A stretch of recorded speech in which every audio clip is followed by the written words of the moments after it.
Muted. Chatars. Let us begin.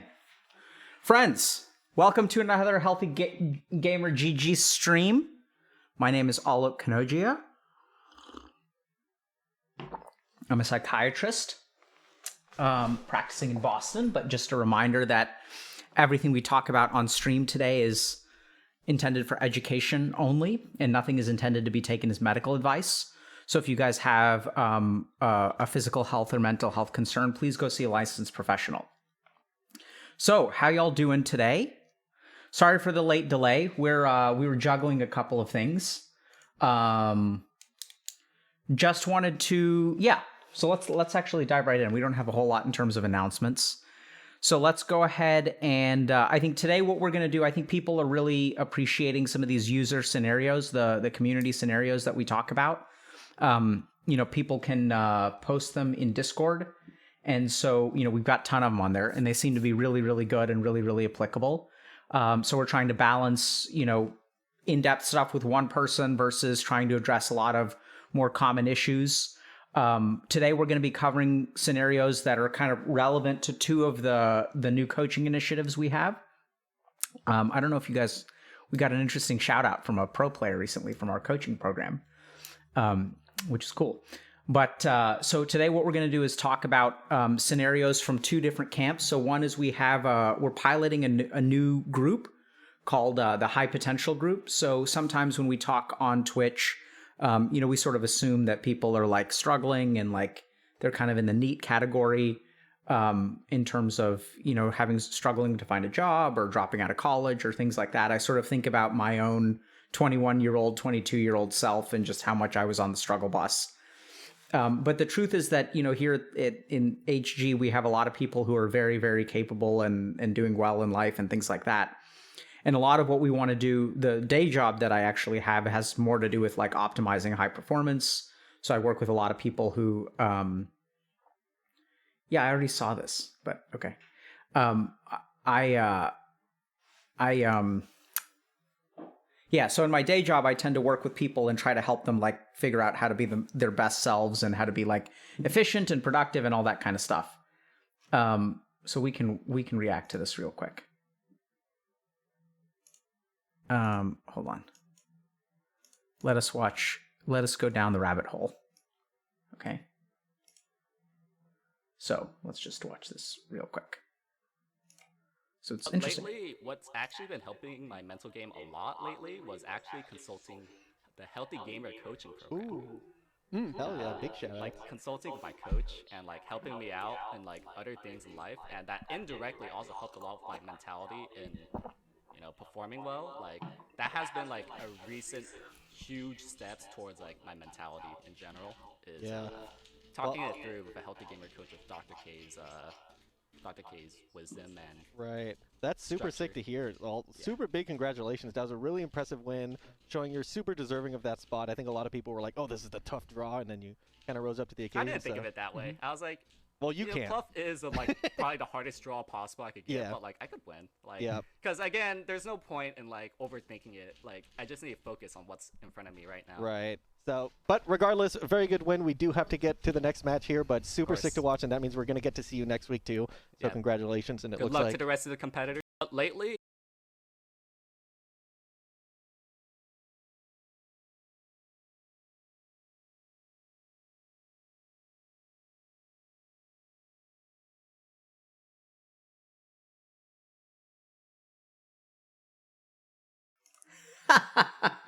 GG. GG, Dr. K, boomer extraordinaire. I was just going to say, I think we sometimes sort of like will sort of go like talk to the lowest common denominator. And I think, here at Healthy Gamer, we think that no matter how far behind you are, there's always a way forward. And no matter how far ahead you are, there's still always a way forward. And so part of what I try to do a lot in my personal work is sort of help people like overcome depression, but then I also try to help them find happiness.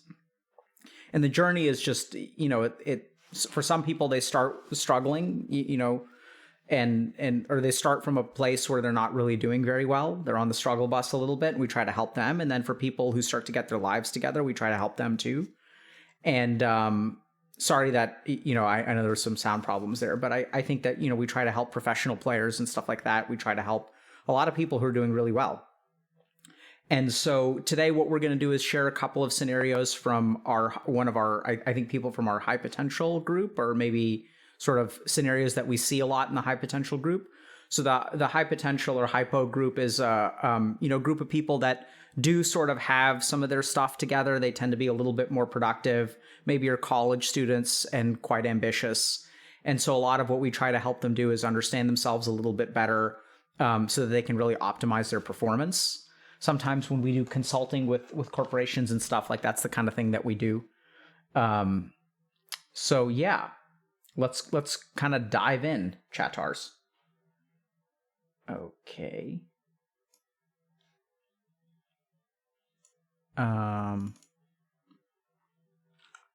Okay. I guess what I'm gonna do is just copy paste this. Okay. So the first scenario is, hi, Dr. K. I have this weird habit of scheduling my next day in such a stringent manner that it basically sets me up for failure from the get-go. As soon as I miss a planned milestone with even just a couple of minutes, I basically tell myself that the day is already effed because of missing that one little task, and go full leisure mode for the rest of the day, telling myself that I will rectify all of it during the next day, which of course is even more undoable and therefore doesn't happen. Even typing this out looks absolutely ridiculous to me, and I would never uphold anyone but myself to such a tyrannical standard. But there's also a part of my brain that tells me, maybe if you weren't such a little bitch, you could actually achieve what you have planned, and all these other fun things. Logically, I know that micro steps or meeting yourself where you are is the sustainable and maybe only route to go, but there's also a part of me that thinks that this is just the method for all the other people. Any advice on how to break this unproductive cycle would be much appreciated. Beautiful question. Okay. So let's think about what's going on here. So I think that we've got actually like an interesting segment on this a little bit in Dr. K's guides, but we're gonna sort of touch on it here. So the first thing to understand is that, this person has done an awesome job of noticing the pattern. They have this weird habit of scheduling their next day like filled to the brim. And then what happens is like they're setting themselves up for failure because it's like, they're setting up an impossible task. And then the goal is like, then when the next day rolls around, like they mess up as they're going to, because it's really too much to ask of anyone. And then they're like, oh, I screwed up again. Like, forget it. Today's a wash. I can't accomplish all these different things. And so it sort of all crumbles apart. So there are a couple of different angles that we have to approach here. Okay. The first is to understand, and we see this actually a lot in parents, that oftentimes we set an expectation of ourselves of what we want to be instead of what we are. And so we all have this idea in our mind of I want to be this thing. And if I can accomplish this task, like if I can just do it one day, then I will be the person that I wanted to be. And so we set this like, we want to live up to our own standard, right? We have this image in our mind of what we know we're capable of. Like we have so much potential. And if I can just live up to that potential, if I can have this one day where it's like so big and so perfect and I can do it all, I know I'm capable of it. So let me like be the person that I know I want to be. And so we see this a lot in our work with parents, because sometimes when parents come to us, we also have like a parent coaching program. When parents come to us and they'll say like, oh, like I know my son like can be all these different things and like he's got so much potential. And so what happens is if they make a tiny amount of progress with their kid, then it's sort of like they're restraining all this like pent up excitement. The second you take one step forward, it's like off to the gates in terms of increasing the expectations on people. I knew you could do it. Like, here's all the other stuff that I know you can accomplish. Like, and they dump it all on you, right? And we do this with ourselves. This is something in Healthy Gamer that we call moving the goalposts.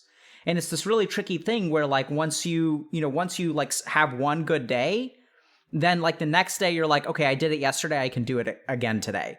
And so we keep on moving the bar higher and higher and higher for ourselves. And then we wind up in situations kind of like this, where it's like, I know I'm capable of doing these things. I know I can do it. Let me fill up my day. And then this person even knows I set myself up for failure. So this is a really common pattern. So then the next question is like, what do we do about it? So oddly enough, I'm going to read this again. So I have this weird habit of scheduling my next day in such a stringent manner that it basically sets me up for failure from the get-go. So then we go into a lot of different, then the person dives into their experience on the day. So I think we need to actually rewind a little bit. What is it that drives you to set such a stringent schedule for yourself? Because I want y'all to understand that if you guys want to like overcome this behavior, you have to understand not the problem. And this is kind of a tricky thing because we always focus on the problem, right? This person says, oh, and then things start to fall apart like once I miss one thing, and then that's what they focus on. But the whole question is like, why are you signing up for this day in the first place? Because what we can sort of say is that what you need to learn how to do is like not set such a stringent schedule on yourself, set such a stringent schedule. Wow. Okay. And so then the question is, why do you set the stringent schedule in the first place? And that's where you have to go back to like, when you wake up in the morning and you are setting this schedule for yourself, like what is the driver there? What are you looking for? Why do you need to set this schedule for yourself? Because for some people, for example, it's all about having fallen behind, right? So they look at like this idea of like, oh my God, I've fallen behind. And the more you've fallen behind, the more you have to catch up. And so like, since you have to do all of your catching up, it's sort of like this idea that, if I'm 1 year behind or 2 years behind, I can't have every day be worth just one day. Every day that I live my life has to be worth 2 days. I have to get like 48 hours of productivity out of a 24-hour period to make up for it. And then what happens is if I fall, like the more that I fail like this, like the more I get driven to pack more into my day.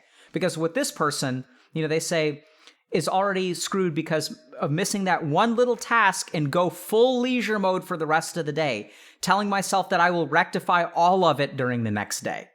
And so now we see that it's this desire to rectify it that causes this person to set up a schedule for themselves that leads to failure. It's kind of this vicious cycle where every day I screw up, I have to pack in more to the next day, pack in more to the next day, pack in more to the next day. The more I pack more into the next day, the more like, it gets harder and harder to like live up to that standard. And then you're kind of stuck. So the question is, what do we do about it? And this is where you say, okay, micro steps, meeting yourself where you are. Like, that's for other people, man. Like, I'm more hardcore than that. Like, forget about that. Okay, that's fine. If you want to be hardcore, then what you need to do instead is grieve. Let go. So this is the problem. Since you are trying to live 2 days, you're packing 2 days into 1 day, you're always going to fail. So how do you let yourself just live 1 day at a time? You have to let go of the loss. Just take the L, baby. That MMR is gone. Like, you've lost that rank. It's just gone forever. You will never get that time back. Oddly enough, it's devastating. Right? It's devastating to think like, oh my God, I screwed up and there's no way to get that time back. And that is correct. There's like, once minutes pass, like, we have yet to discover as human beings the capacity of traveling through time and getting that time back. You can't get that time back. And it's your desire to hold on to that which is lost, which causes you to screw up the future. And that's a really common principle, right? Like, we have people who hold on to past relationships and they interfere with their current relationships. If you're not able to like grieve and let go of your spouse who passed away, it's going to sabotage all of your relationships going forward. So how do you start to become successful? How do you start to move forward again? Let go of it. It's just like, that's the L, like, you just lost that. And the cool thing is that if you're able to let go of that, then what can actually happen is you can start to live each day as 1 day instead of 2 days or 3 days or a week.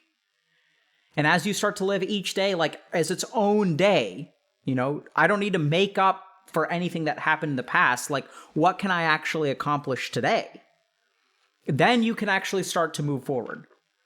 Because the truth is that people like this, even though they sort of feel like they're screwing up all their days, the truth is that they actually are doing, generally speaking, pretty well. Like, despite like having 6 days out of 7 being an absolute train wreck, like, a lot of people actually function okay. And I know I'm certainly that way.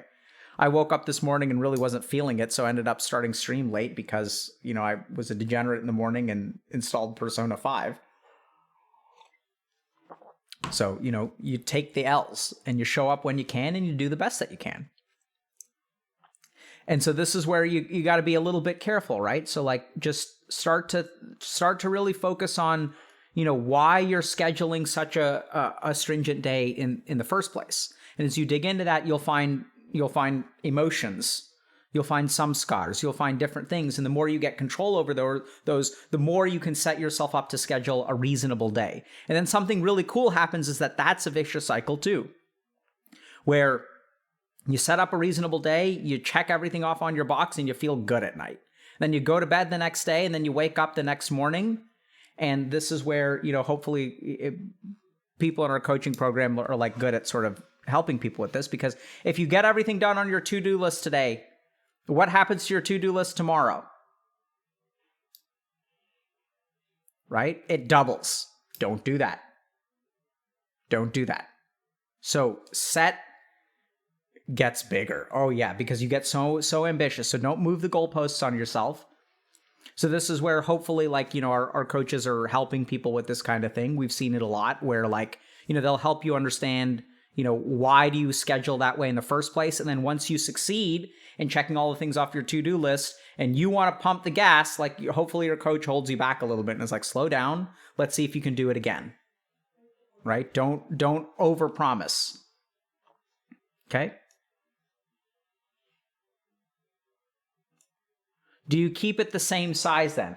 I would even go as far as to say that, like, look at your average performance. And I don't even know that you need to have a to-do list for the next day. If you fail 5 days out of 7 and you have 2 productive days a week, then I would shoot for 2 productive days a week, consistently for a month. Don't even go to 3. Right? It's tough. Okay. Next. Let me ask you guys something. Do you guys, is it okay that I'm just reading this stuff out, or do you guys like want to see it?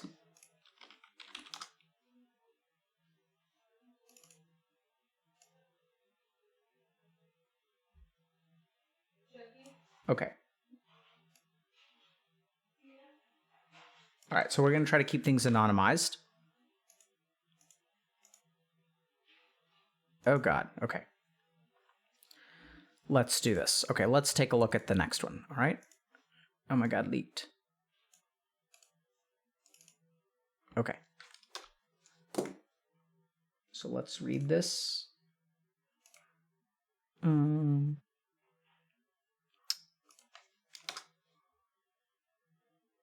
But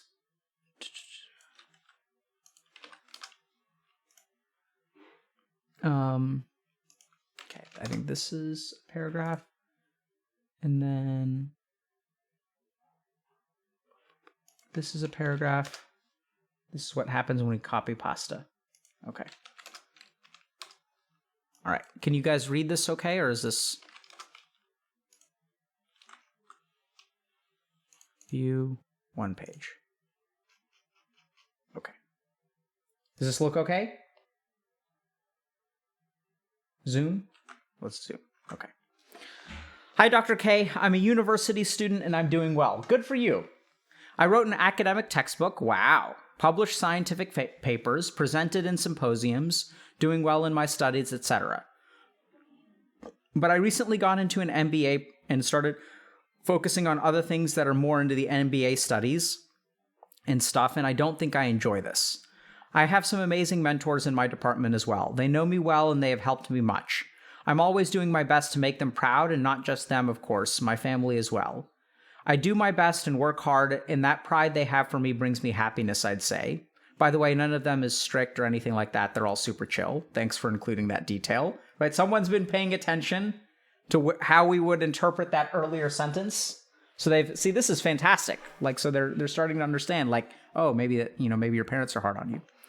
But I believe that recently I've been doing some things that don't make me happy at all and increase my suffering, making me want to just stop and give up.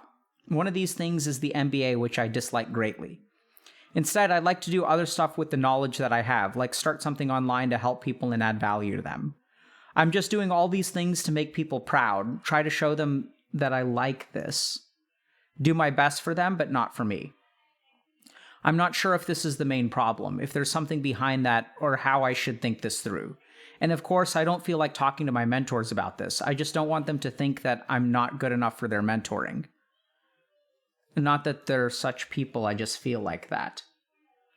It's just that it's a bit confusing in my mind even while writing this. To be honest, I'm not sure if you'll answer or even see this, but I guess I can take my chances by posting this here. Good job in taking a chance. And it's just that I'm trying to find answers on what I should do next. Thanks for your time. Lots of respect for what you do and for your community. Great. P.S. Sorry for the long message. Okay, so this is a very good, great question. Okay, so let's kind of go through some of the components. So sometimes we're like productive, right? Like, so we're good. So this person published an academic textbook, was like, presenting at symposiums, seems like they were having fun, and then they ended up like, getting an MBA or getting into an MBA program. And so they find themselves in the MBA program and they're like, I'm not really enjoying this very much. Not quite sure what to do. I have a lot of mentors. My family supports me. I enjoy making them proud, but sometimes I want to give up. I'm kind of confused about what I want to do. So I guess this is a common question of like, sometimes like we'll do well in undergrad and we're like really doing a good job and we're happy with ourselves. We're making people happy. And then we will enter graduate school and things seem a little bit different there. And so what's going on there? Sometimes we feel like dropping out of graduate school. Should we or should we not? It's a great question. So let's kind of unpack things one step at a time. So the first thing is that there are a couple of ways to look at it. The first is that, what is it that you dislike? So MBA is Master's in Business Administration. So the first question is like, but I believe that recently I've been doing some things that don't make me happy at all and increase my suffering. So then the question is like, what is that, right? So what is it that you dislike about your program and things that are making you unhappy? So I think that that's an important question to ask. This person also has like some confusing feelings. Like they say, I'm not sure if this is the main problem or if there's something behind that. And of course, I don't feel like talking to my mentors about this. I just don't want them to think that I'm not good enough for their mentoring. And the person even says that they're not even like people like that. They wouldn't judge me that way, but I feel that way. So I think there are a couple of different things to dig into. First is why you don't want to talk to your mentors. Like, what is that feeling that's keeping you from reaching out to them? Second thing is like, what is it that you dislike about getting the MBA? It sounds like you were having fun earlier and you're not having fun now. And as far as so I think some amount of self-reflection and exploration is definitely a good idea. You can certainly talk to your mentors. You can certainly talk to your family members. You can also try, talking to a coach or therapist, all that good stuff. But I think that there are a couple of important things to consider here. The first is that, how much of you making people proud drives what you do. And the second thing is, even if it is a big driver, that's okay. If you don't enjoy being in the MBA program, if it's not fun for you, I'd say the other thing, so this is where things change a little bit for like high potential folks. So I'm going to pull a little bit from like other dimensions of stuff here, okay? So generally speaking at Healthy Gamer, we talk about, trying to find fulfillment and being productive and being happy. Oddly enough, for this person, we're not going to talk about that. I'd say if you're suffering, okay. So this is where what you need to really think about doing is reconceptualizing the MBA. Like, why did you get it in the first place? Was it to make people happy? Was it because it was a good idea? Because this person says that they want to like help people and they want to make the world a better place. So then the other way to view your situation is like not how to find happiness. Forget about happiness for a second. I know it sounds weird, but think about what your goals are, what you want to be in the world, and whether an MBA will help you with that. And even if you dislike it, like, do you need to do it? So when we talk with our hypos, it's kind of bizarre because like what we really do is change the frame a little bit. And this is where like there are times in my life where I didn't enjoy being on 24-hour calls. But this is where dharma comes in, because remember that dharma is what allows you to sacrifice happiness and tolerate suffering for like and still find peace. So what I would say to this person is, are the skills that you're developing in the MBA, are those going to be important things for you to accomplish what you want to in life? And if the answer to that question is yes, like maybe you need to stay in it even if you're suffering, right? Like this is where you need to take a step back and really think a little bit about what you want to accomplish.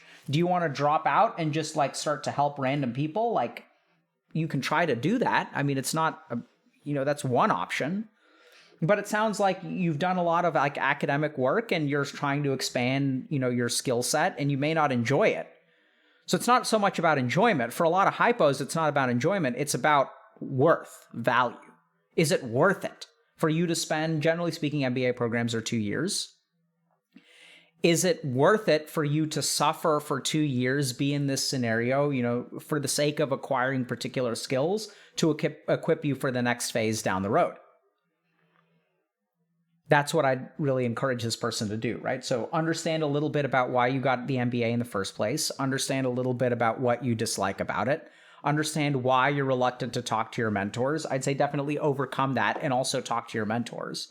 Because as someone who, has mentored medical students and psychology students and stuff like that, it is very common for people in graduate school to feel like they really don't want to be there anymore. And that's where like one of the most important things you can do if you're in graduate school and you don't like being there is reaching out for support and seeing if there are people who can be like, hey man, I felt the same way. You'd be surprised what your mentors may say. It's kind of like, it's tricky. So reach out to them and then ultimately ask yourself, is it worth it? Right? Why did you get into this? And even if it sucks while you're doing it, is it worth it? I mean, no one enjoys being on 24-hour calls. And like, I still remember, I used to spend like weekends like moonlighting at a hospital because we were starting Healthy Gamer and we needed a little bit of extra money. And, I had like kids to support and my wife was getting an MBA. And like, so it was like, okay, so this is like, it sucks to spend, I'd work 1 week and then I'd like spend the weekend working a 48-hour shift at a hospital. And then like, I'd get like a half day Sunday to kind of rest. And then my kids haven't seen me. So I get home after 48 hours in the hospital. I'm feeding them breakfast and stuff. And like, then like you sleep for a little while and then Monday morning rolls around and it's like another week of work. GG weekend. And the question is it worth it? Right? Like that's the big question. So if you guys are struggling with something, if something is causing you suffering, you have to ask yourself, like, is this a sacrifice that is worth it for me to make? And if the answer is yes, then like by all means make the sacrifice. And if the answer is no, then try to go chase after happiness. right? Okay. So, good question. Let's move on. Is that helpful, chat? Okay.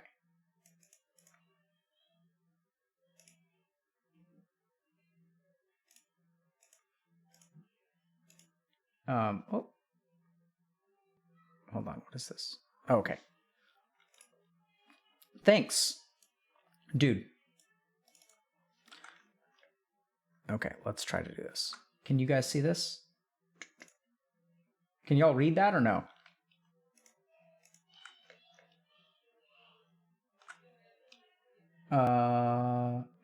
No. Okay, we'll start over. We'll just scroll, okay? Hello, Dr. K. I'm 7 months into an 11-month Bachelor's of Education program. Okay.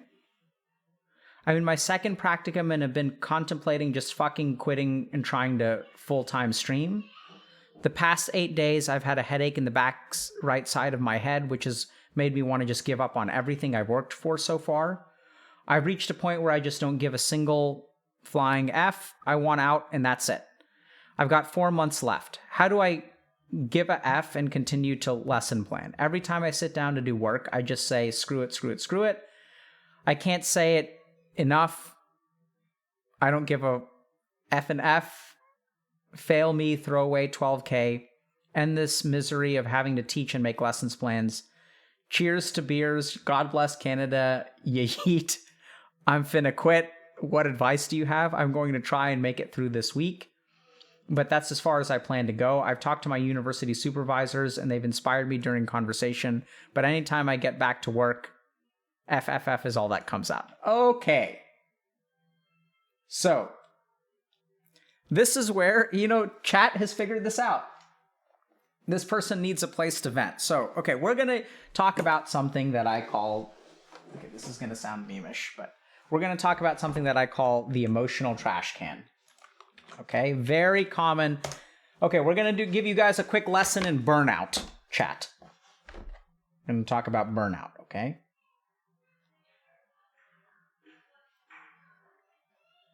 So we see this a lot when I work with people with burnout. So we see this a lot in our creator coaching stuff. When I work with people.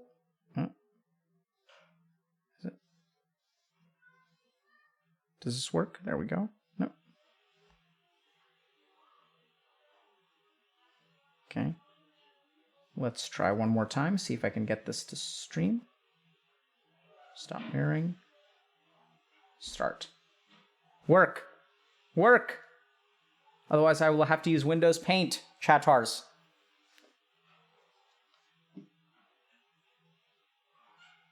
Ba, ba, ba, ba, ba, ba, ba. Okay, I guess we're just gonna have to go sans. All right, we'll see if we can figure this out while we're waiting. All right. So what we're going to do is let's talk about this scenario. So this person is like, every time I try to work, I go F, F, F, screw this, screw this, screw this, screw this. I don't want to do it anymore. So everyone always asks, what should I do now? Whereas the bigger question we need to, that's an important question, but it's like half the question. The second question is, how did we get here? So anytime you're in a situation, if you're trying to figure out what should I do now, the biggest question to ask is, how do we get here? Because how you got here will tell you like where you should go from here. Okay? So what I'm really sensing from this person is like, this is what burnout looks like. If people like don't know, this is what burnout looks like, where every day you're like, you find inspiration and then like you're excited to do it. And then, inspiration, and then you start to work and you're like, screw this. This isn't what I signed up for. Okay? There we go. Let me just...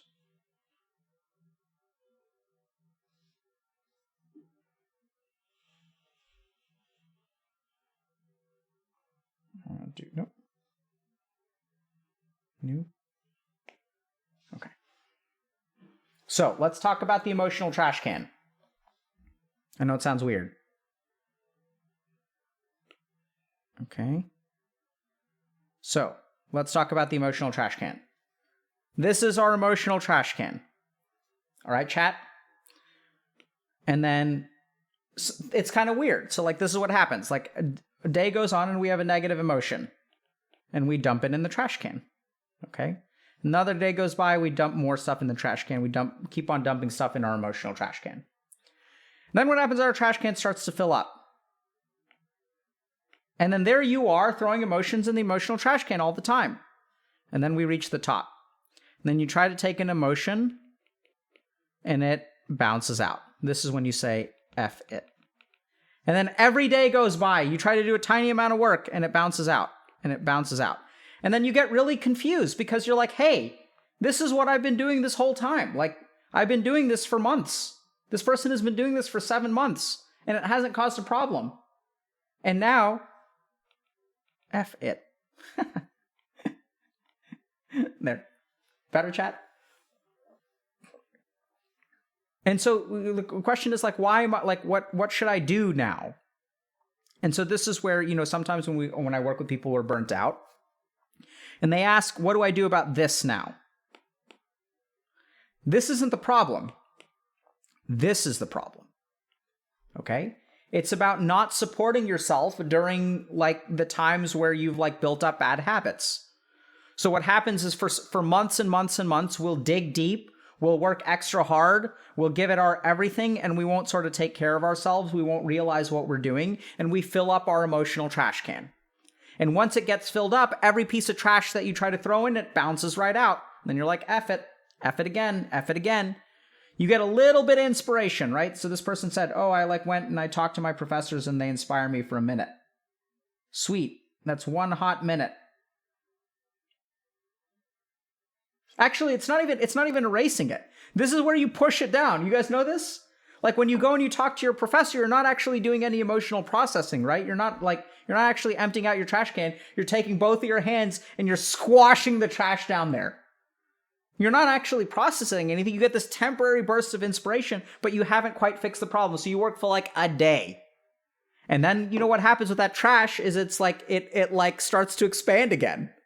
You know what I mean? Like when you push it down, like you push down that like styrofoam and that plastic and crap, and it doesn't just all crumble like cardboard, and it starts to like reinflate, fills up your trash can again.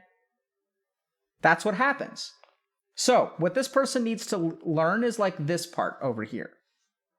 How do you manage your emotions on a day-to-day basis? Like when something is stressful. So like think about, when you started, what were all the little things that were happening that you disliked that you let happen and didn't deal with? What are the emotions that you generated on a day-to-day basis? Making lesson plans. How did you feel when you were making a lesson plan? And then this person talks about streaming, right? So I want you guys to just think about this. I'm going to set this aside for a second. Oh, no, actually, let's not do that. Here, I'll give you guys an example. So this is what we're going to do. So we're going to think like, oh, I want to stream. And then I've got to make a lesson plan. So this is a good example. So every day that goes by when this person is like, I want to stream. And then what happens is like when the I've got to make a lesson plan works and overcomes the desire to be a streamer, when you sacrifice a little bit of yourself, this goes in the bucket, starts filling up.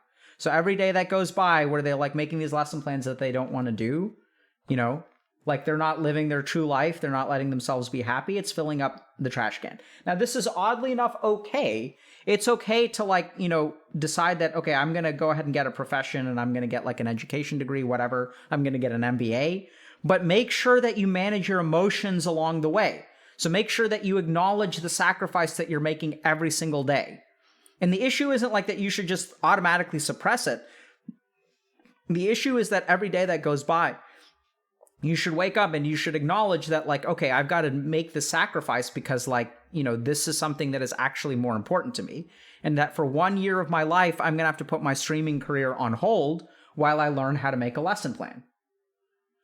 And so this is where if we think a little bit about, how do we manage these emotions? This is where like, just journaling is a good example. No. My handwriting is off today, chat.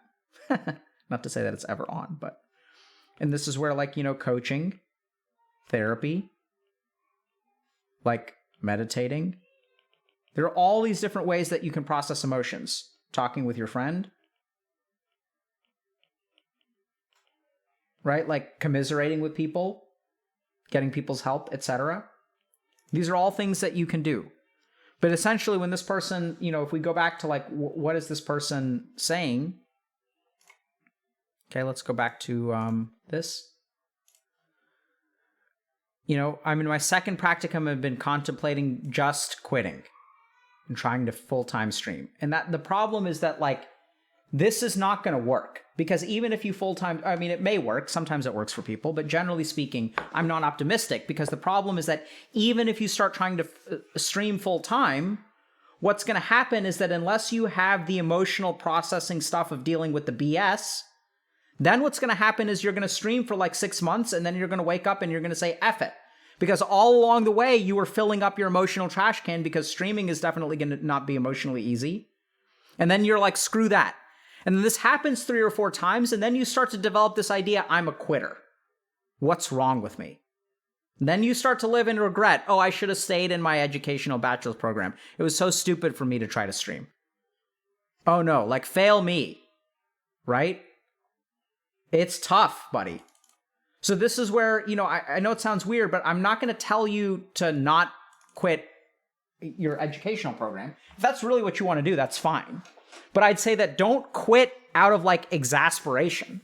So like when I like left, it's interesting. I'm in the process of getting demoted at Harvard Medical School, which is a fine thing because I'm not like working there anymore, right? So I have like a kind of like an emeritus sort of position. And so like it's okay to quit. Like I quit there. I'm still faculty and all that, but you know, I'm getting demoted. And so like if you think about that process, it's just like, you know, I'm not academically, it's not inappropriate or anything. It's like because I'm not actively doing research or anything there, right? And like now I'm helping you noobs, you experts.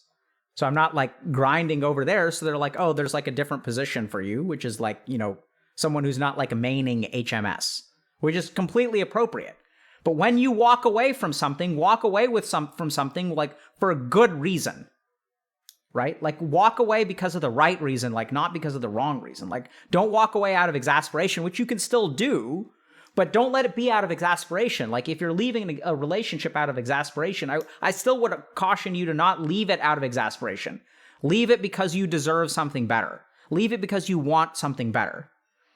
You know, it's interesting because a lot of times in life we run away from stuff. But I think like running away or running towards is like sort of the same thing, but mentally it's very different. So I wouldn't quit just because you're fed up, because you still need to like understand how you let yourself get fed up in the first place, because until you understand that, you're just signing yourself up for the same damn thing if you stream. Now, sometimes I'd say about 20% of the time, 30% of the time, what I'm saying kind of goes out the window. And like, you know, it's like people just make a switch and it just turns out that job was the wrong area for them and just making the switch is enough. So I've definitely seen it happen. But I'd say generally speaking, if you guys find yourselves in a situation where you like wake up one day and you're like, I can't do this anymore. I want to quit every day. I want to quit every day. I want to quit every day. Start by understanding your emotional trash can. How did you get to that point? What are all the little things that you let pile up? What is it about your job that you dislike? Is it that every day you wake up and you're like not advancing towards your dreams? Could be a possibility. Is it every day that you wake up and you actually don't like the people you work with? What is it that leads to this burnout that you wind up with?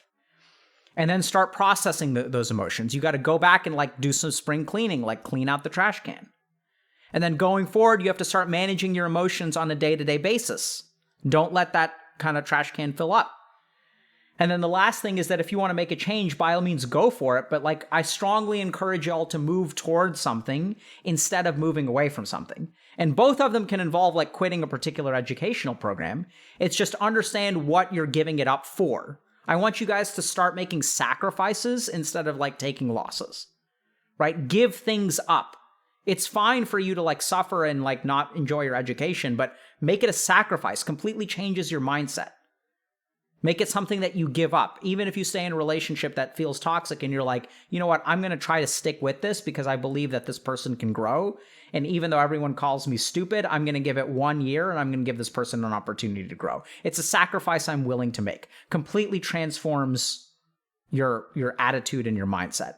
It's the difference between like retiring and getting fired, right? Like it's on your terms. So start living your life on your own terms. Start understanding what it is that you dislike about this. And if you want to quit, go for it, but make sure you're like moving towards something else.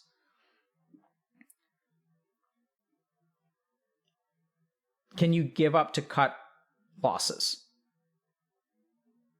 Absolutely.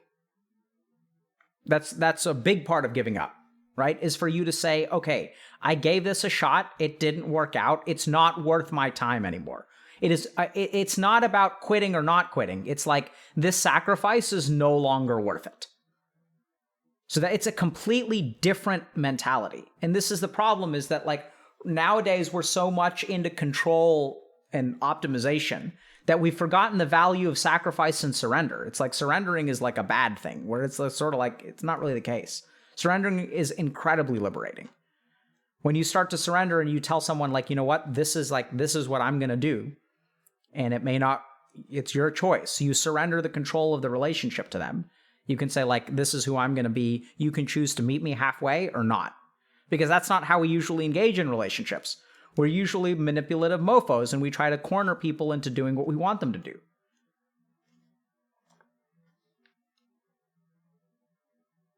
How do you know if you gave it enough time? So someone's asking, so Grover asks, how do you know if you gave it enough time?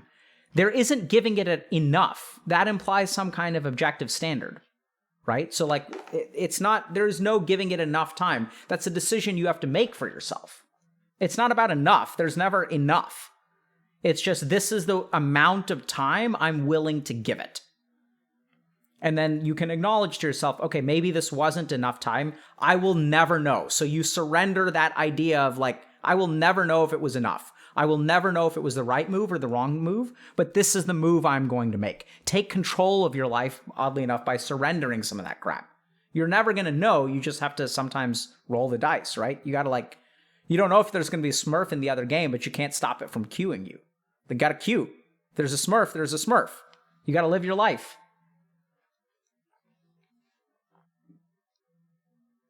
Got it, chat?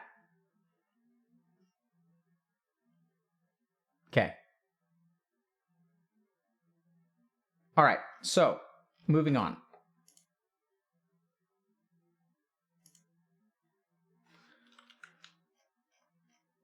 Beautiful. This should be nice and big. Okay, how to deal with extreme procrastination. We've got a good webinar on procrastination, which maybe we can link you guys. Okay, Dr. K is the Smurf. I'm the Smurf on your team. It's all the mean people, the tiger parents, the people who take advantage of you. Those are the ones that should be scared. I'm Smurfing mid and I'm gonna stomp all over everyone. Actually, you know, if I'm really more like a support than a Smurf. I mean, yeah, I'm a Smurfing support. So that's the best way to put it. Okay, let's move on to the next question. So I think these are now questions from potentially the women's Discord or a women's group. I'm not entirely sure. Hello, Dr. K. My question is about long-distance relationships. I've been in a long-distance relationship for 5 years and broke up about 2 years ago. That relationship was really dear to me, and I realized that it was toxic only after the breakup. That's usually how it happens, unfortunately. Reason for breakup was feeling like my partner wasn't interested in me, and only 1 to 2 months later I found out about being cheated on. Right now I'm in another long-distance relationship and so afraid that something like this could happen again. How to trust more and stop being afraid in a relationship? Great question. Whew, this is a tough one.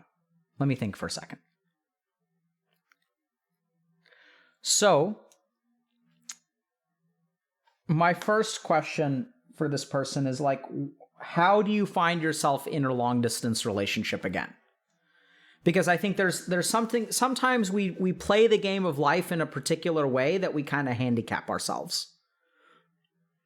Now, I think that, sometimes you can't really, sometimes, I mean, long distance relationships are fine.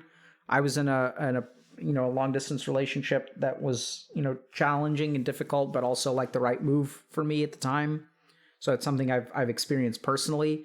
I can kind of get behind that. And also, like, this is the sort of thing where when I think about a long distance relationship, when I think about the word relationship, I'd really think long and hard about where is the relationship going and how long are you willing to be in a long distance relationship.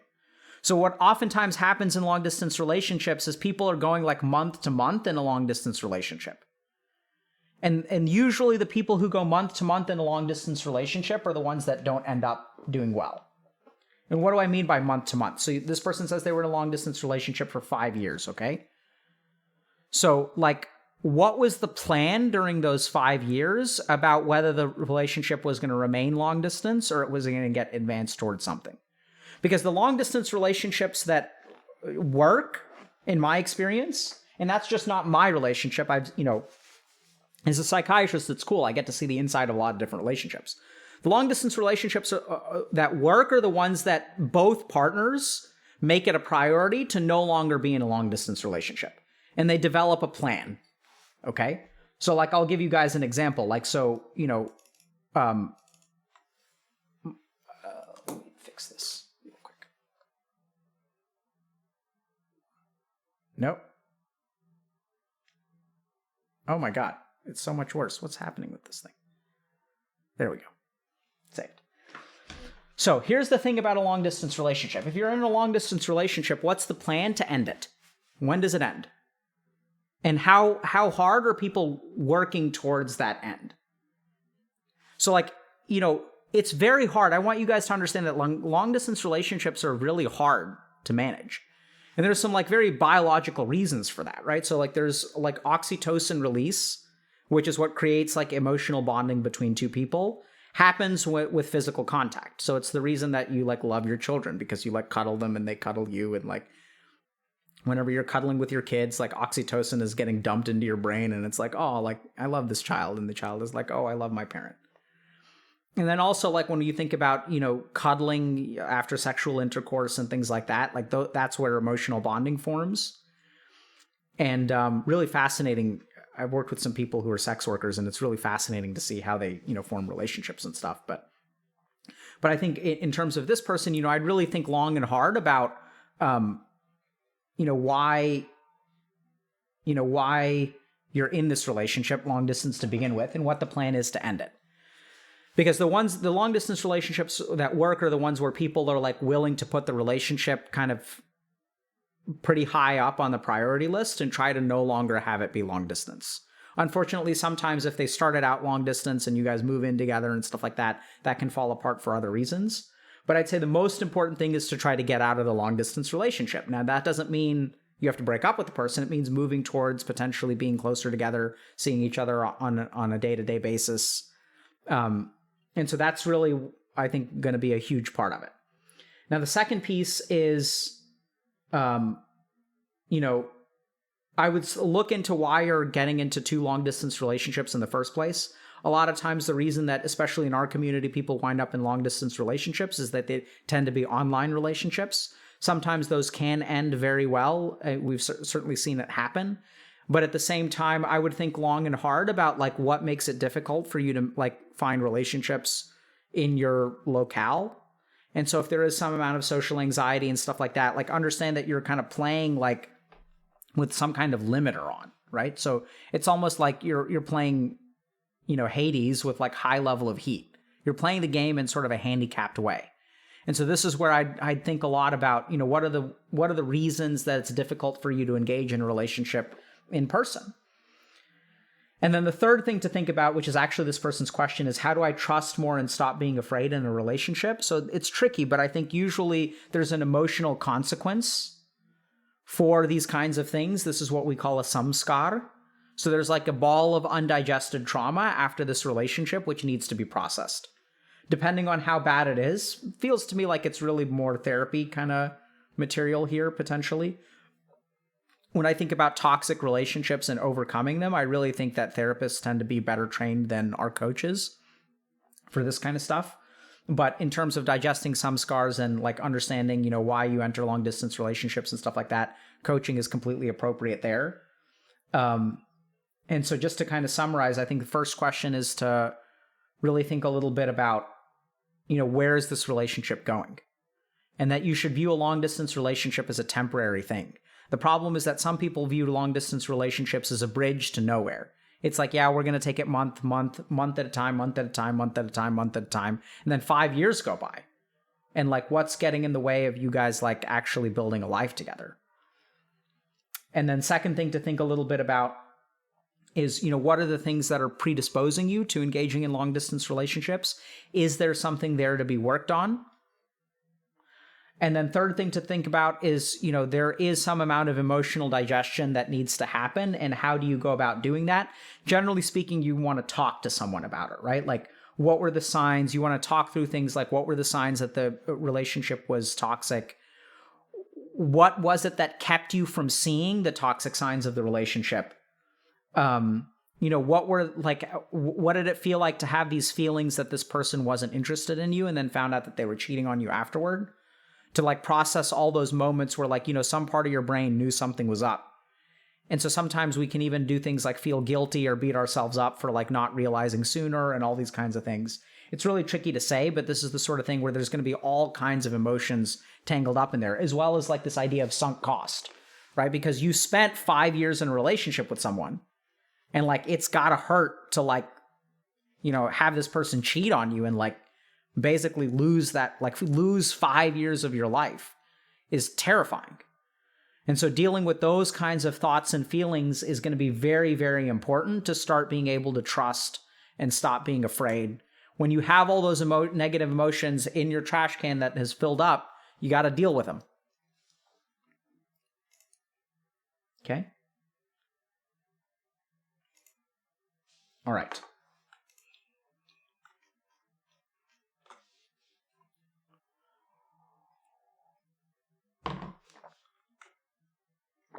Okay. So let's move on. This good, chat? Hold on. Let me just take a second to read chat. So is this helpful? What's my stream schedule? Monday, Wednesday, Friday, 12 to 2 Central.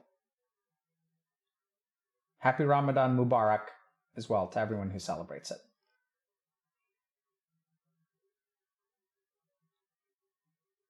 Thank you for smart. My pleasure. Oh. Fuglin is asking, how do I cope with ligma? I would recommend getting a pair of gets any kind of ball, tennis ball, volleyball, write ligma on it, and then keep it on your desk. Got it? Okay. Line with Ags. Dude, oh my god. So Archmage Kale is like, talking about line with Ags? Absolutely, dude. I wanted to play offlane Alchemist with a position 4 Ags and just rush that.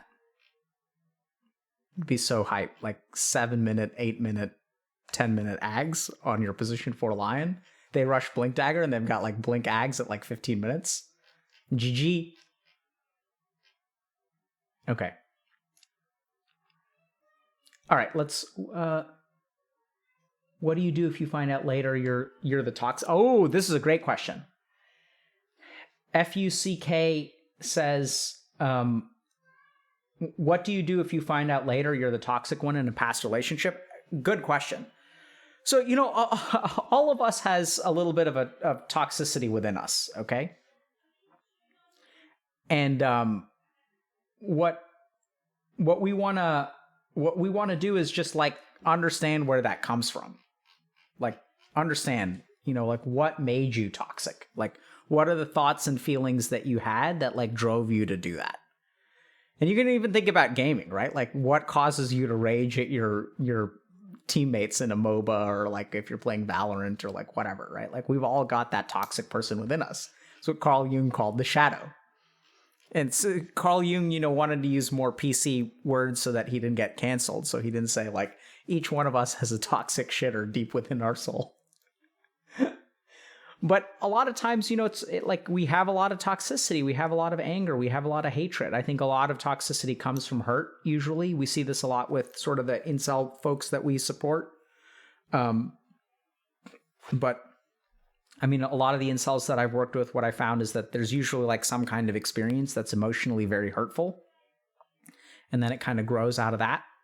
So understand where that hurt is and try to heal that hurt. And then you can then the toxicity should get better. Cool. All right, let's move on. Okay. Hi, Dr. K. I'm a 23-year-old woman. I make friends pretty easily, but I always find it hard to sustain friendships with other women. Initially, I find myself talking to them a lot and sharing information about my life. However, after a while, I have a hard time in engaging with them as much as I would like to, as much as they would like to. I really enjoy these relationships, but I feel like it takes a lot of mental effort for me to text my friends back, which understandably creates problems. How do you recommend I maintain long-term platonic relationships? So this is a really interesting question. And unfortunately, I feel like I'm not going to have too much of an answer for you because I think this is the kind of person that I'd really, I think talking with them would be helpful because I'd have a lot of questions for you. So, however, after a while, I have a hard time in engaging with them as much as they would like to. So the question is why? And it takes a lot of mental effort for me to text my friends back, and the question is why? Which understandably creates problems. If I had to hypothesize, just getting a tiny amount of information, I would say that there's something within you that makes it hard to text them back, right? And so, like, what happened to you? Like, what's been the history of your prior platonic relationships? Have there been relationships where you invested a lot of time and energy, like platonically, where they like didn't kind of meet you halfway, or they took advantage of you, or things like that? This case sounds to me like it's ripe for what I would call like a benign, silly, like traumatic event in like grade school. So I see this a lot, where like people will have these sorts of self-sabotaging patterns. And then as you start talking to them, it turns out that there's like some experience in their childhood that just feels so insignificant to them. And they feel like silly because they feel like they shouldn't be shaped by that experience. I know it sounds weird, but this is the sort of thing where like, I got invited to a sleepover. So here's an example. So I got invited to a sleepover, and when I rang the doorbell, like the host opened the door and told me that the sleepover was the next night and wasn't tonight. And so then like I left. And then when I was like getting in the car and my parents were driving me away, I looked out the window and I saw all the girls at the sleepover like watching me walk away and were laughing. It's the kind of thing that like happens to an 8-year-old kid. And it feels so insignificant to the adult.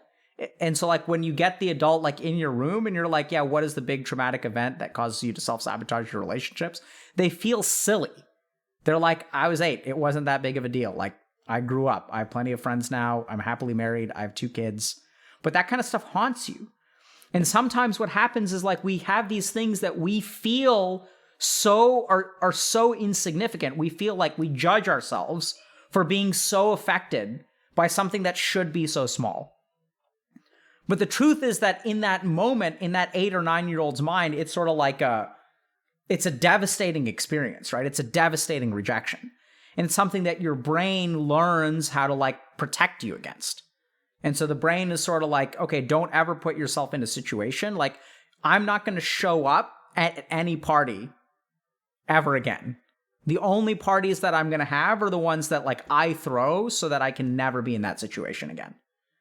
And so it creates a really bizarre thing where like I'll get these weird patterns. Like someone will come into me and they'll say like, hey, I enjoy inviting people over to my place all the time. I really enjoy hosting. But anytime someone invites me to their house, I'm like, screw you, I'm never coming. And it really ruins my relationships because people feel like my relationships are one-sided. They always come over to my place, but I never go over to theirs. Like I'll get these weird questions like this. Like it's like a really bizarre relationship pattern. And it turns out that there's a good reason that their mind functions that way, right? It's because like their mind like discovered something really important when they were young. And so this is the kind of thing that when this person says, I find it hard to sustain friendships with other women, that's key. It's not like initially making friends. That seems to be easy. At the beginning, like you talk a lot, you want to connect with people. We see this a lot too, where like at the beginning, you're so hungry for that relationship that you like open up, you share, and then like you're kind of connecting with that person. And then like something happens and you kind of pull back. And so looking at it now, maybe another possibility is that this person shares too much early on and then is afraid of what other people think. Like it's this really interesting, like stuck between a rock and a hard place where like I want to be vulnerable and I want people to accept me for who I am, but I don't believe that I'm a good person on the inside. So anytime I open myself up to someone, I have to like retreat from them and then I like abandon the relationship because I showed too much. And what if they reject me? And it becomes a cycle. I overshare. I'm afraid of their judgment. I want them to say that I'm okay and I want them to accept me. But the second that I show a piece of who I am on the inside, I'm terrified that they're going to reject me, so I pull away. And so you get stuck with like wanting people to accept you, but like not feeling safe taking your mask off. So then what happens is you walk around with a mask the whole time. And then what you start to realize is that people like are appreciating your mask. It's not the real you. And the more that they say, oh, your mask is so beautiful, your mask is so beautiful, you start to think, oh, I'm ugly on the inside. Because what they love is the mask. They don't love the real me. They love the mask. And then you take off the mask for just a second, and then you're like, oh my God, they saw my face. And remember, because they love your mask so much, you assume that you're ugly on the inside, so you never give people a chance. It becomes this terrible cycle.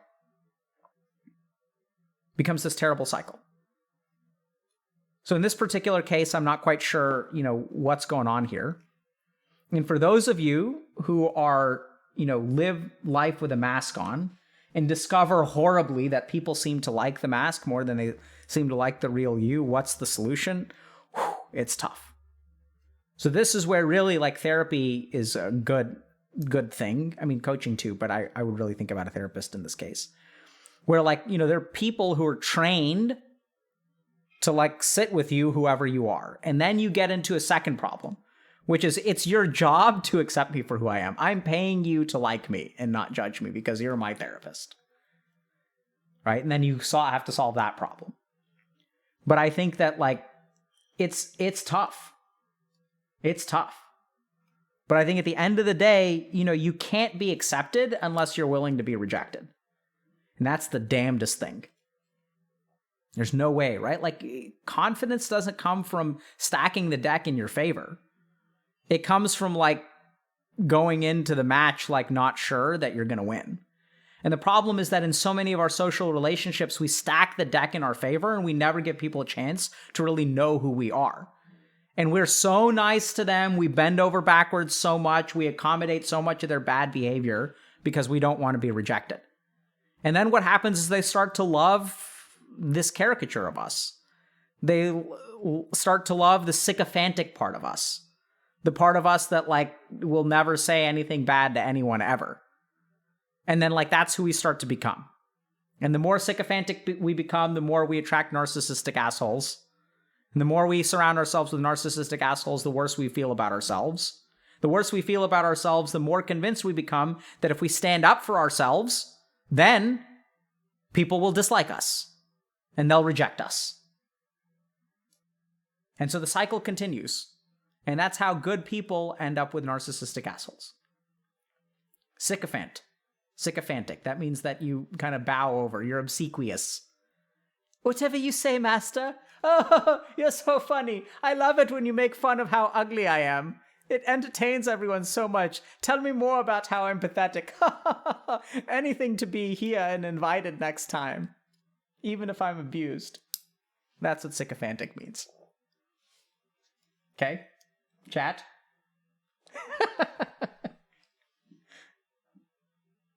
It's tough. Tough chat. If you want to be accepted, you got to be ready to be rejected. Okay.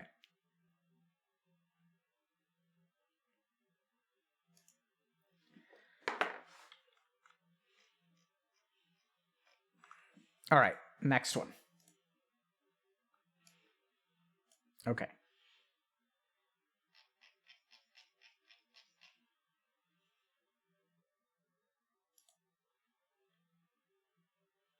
All right.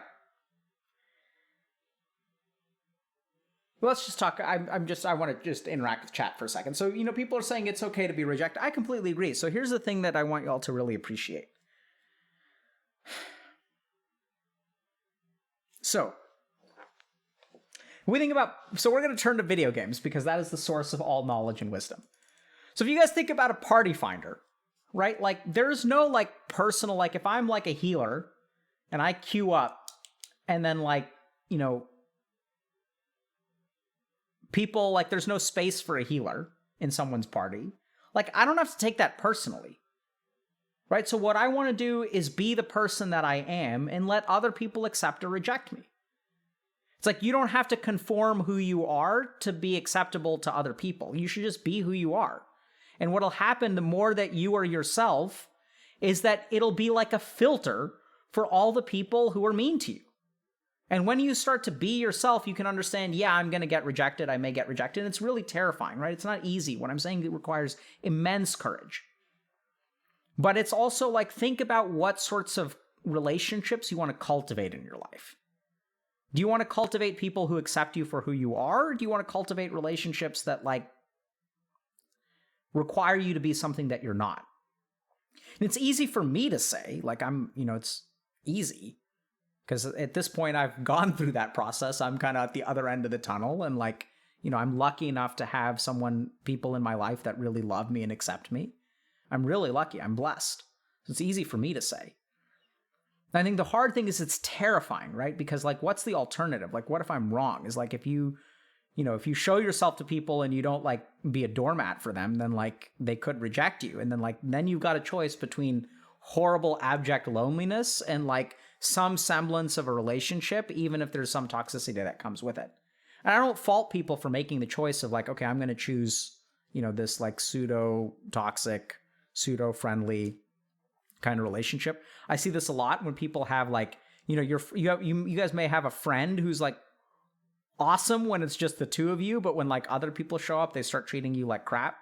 Like we see these kinds of things a lot. And so like, I don't blame people for staying in those relationships because, that person is awesome part of the time. And then they're like a dick, like when they're people to show off for. And it's so like terrible. And people like, oh, you should get out of that relationship, man. Like it's not doing anything for you. But like, I get that there's a beautiful part of the relationship. There's something really great. And I think the most addictive relationships are the ones that are perfect part of the time. Those are the worst. Those are the worst. Because it's so perfect part of the time.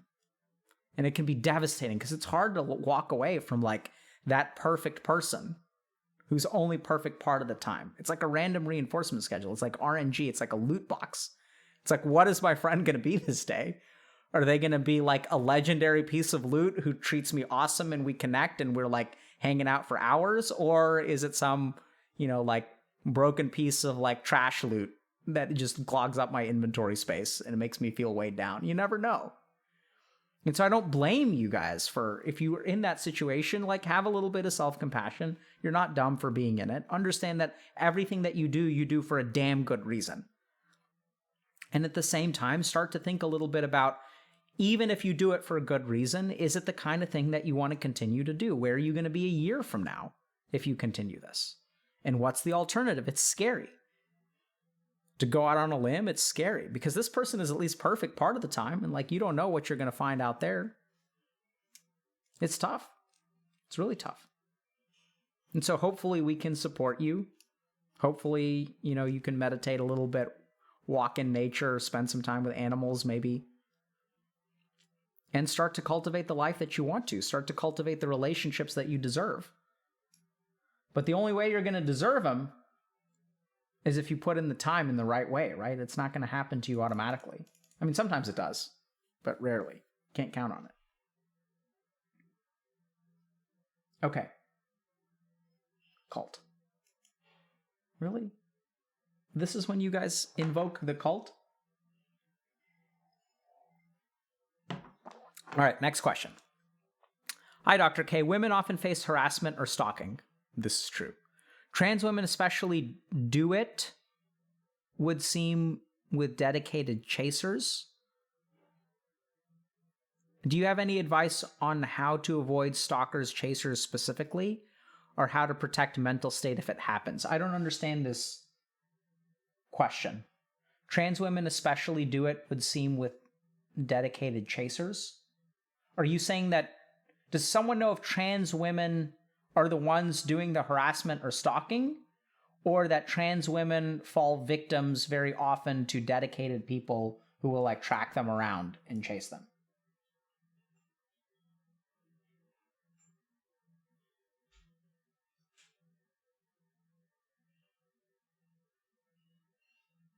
After do. Trans women especially do. Yeah, but are the trans women the ones doing the chasing, or the ones... Okay, so people will chase around trans women.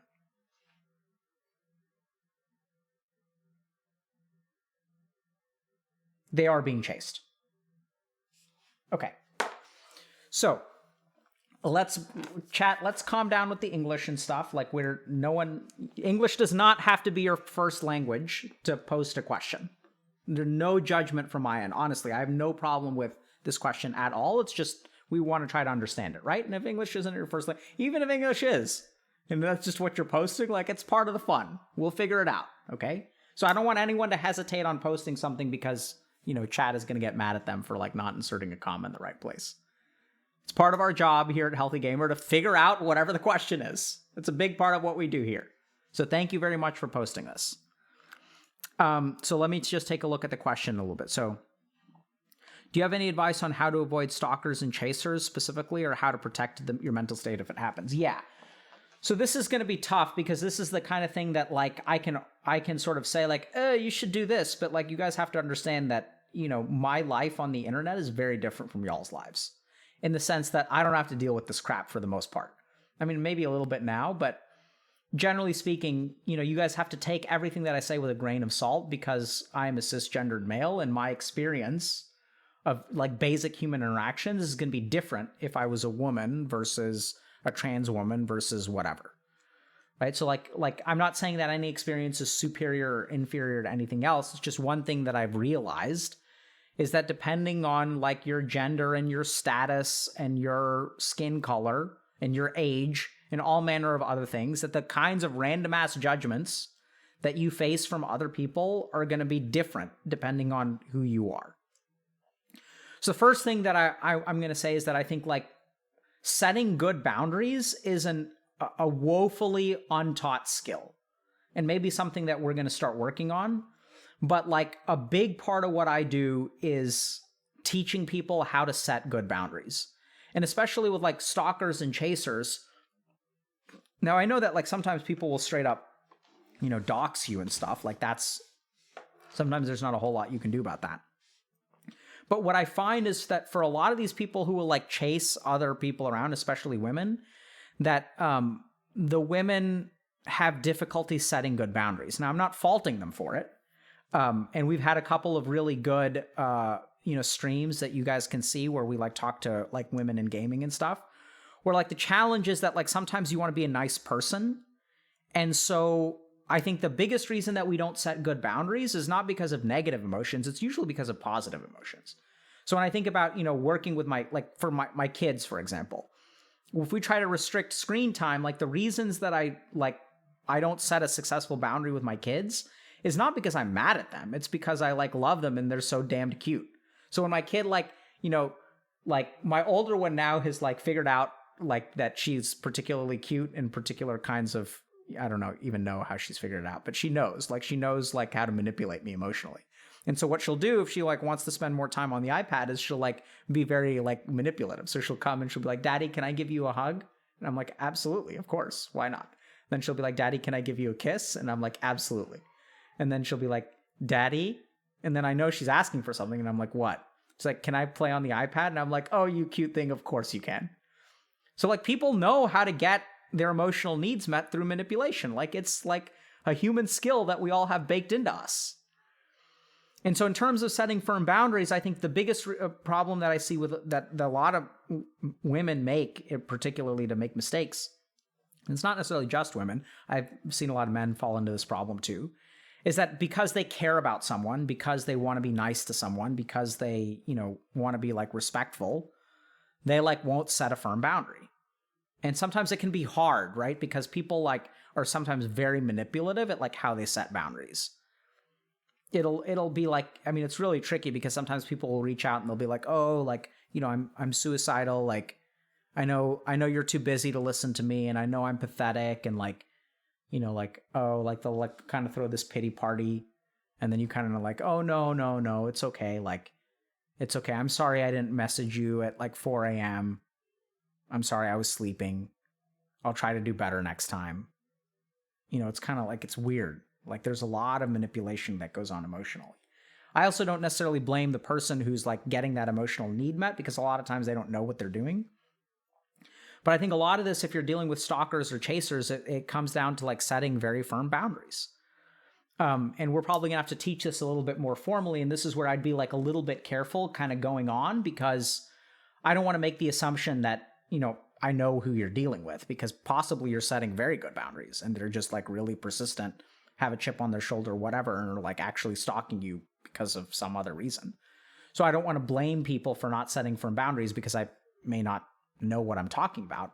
And at the same time, if I had to say there's like one skill that, when I teach my kids, like I have 2 daughters. And so like when I think about the internet and when they go on the internet, like if I were to teach teenage girls one skill, it would be like, or dudes too. If I had to teach all teenagers something, like I think this is really important with social media, it's setting firm boundaries and like learning how to do that, right? So sort of like not recognizing that sometimes people will say things or do things that make you feel emotional. And also learning that when you feel emotional, you should not give in to that emotion. So if you feel guilty, that guilty should prompt reflection, not action. So just because you feel guilty doesn't mean that you should give in to the guilt. It means that you should be reflective and careful and really think through things and think about, okay, did I really make a mistake here? Did I not make a mistake here? And then act from a space of tranquil mind. Whereas a lot of times what happens is like love and caring and affection and friendship and feeling like you're the only person for them and like all these kinds of emotions can get in the way of us setting good boundaries. So yeah, I'd say like, if you're trying to deal with stalkers, that's probably the best place to start. This is definitely the kind of situation though where I'd want a lot more details about what kind of situation we're talking about. What are your interactions up until that point like? So it's challenging. So one person's asking, what do I do if it's my dad being emotionally abusive and he's a narcissist? So I'd say that this is challenging, but like you've got to get some distance from your dad, right? Like, so I recently had, I'm just trying to think about how to like anonymize this. So I recently had a patient who wore a particular kind of clothing. And then their parent offered to like buy them a new wardrobe to get them to not wear that clothing. So parent is wealthy and uses like money. They're like, I'll buy you stuff. Just don't ever wear that again. And then the person was like, no. And then the parent's response was, I don't understand why you make my life so hard. Right? It's bizarre. So sometimes like people can be really, really like, it's strange. Like it can be hard if you're like dealing with a narcissist. They like think that you're wearing your clothing choice has to do with making them look bad in front of their friends. They're like, what will my friends think if they see you in this? Why do you have to make my life so hard? I will buy you new clothes. Just stop wearing this.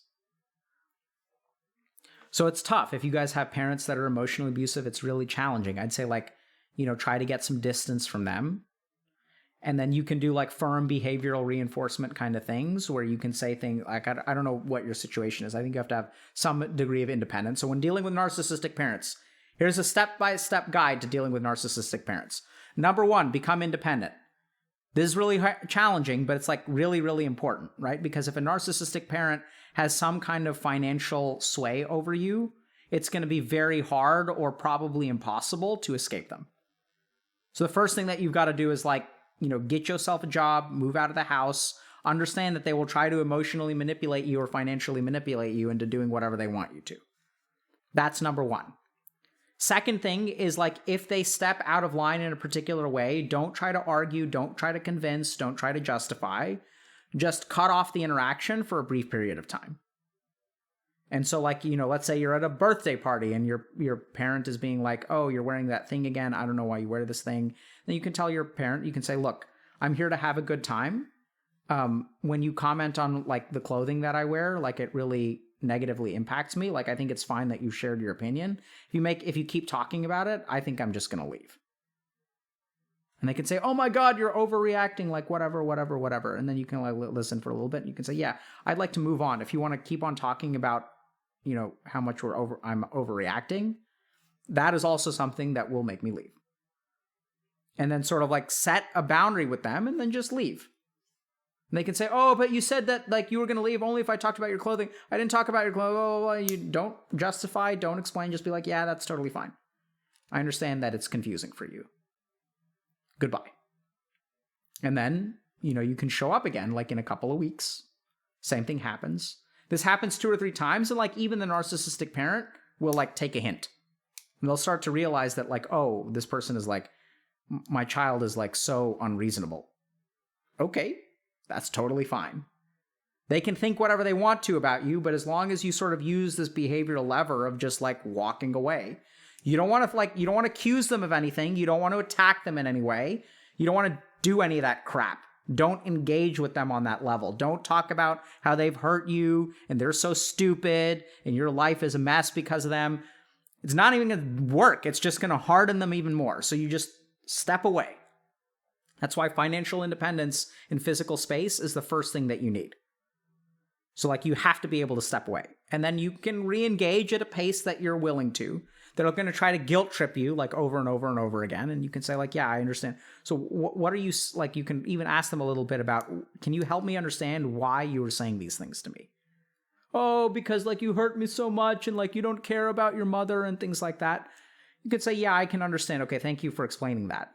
What is your understanding of like how this conversation makes me feel? They're like, oh, you hurt your mother, you hurt your mother. And then you can say, okay, I'll ask you again, what is your understanding of like my experience of this conversation? Oh, you hurt your mother, you hurt your mother. And this is when you can say something really important. You can say, I've asked you a question 2 to 3 times now, and I just hear the same answer from you. So the reason that I find it difficult to communicate with you is because sometimes when I ask you questions, they get ignored. And I can ask them again and again, and they get ignored.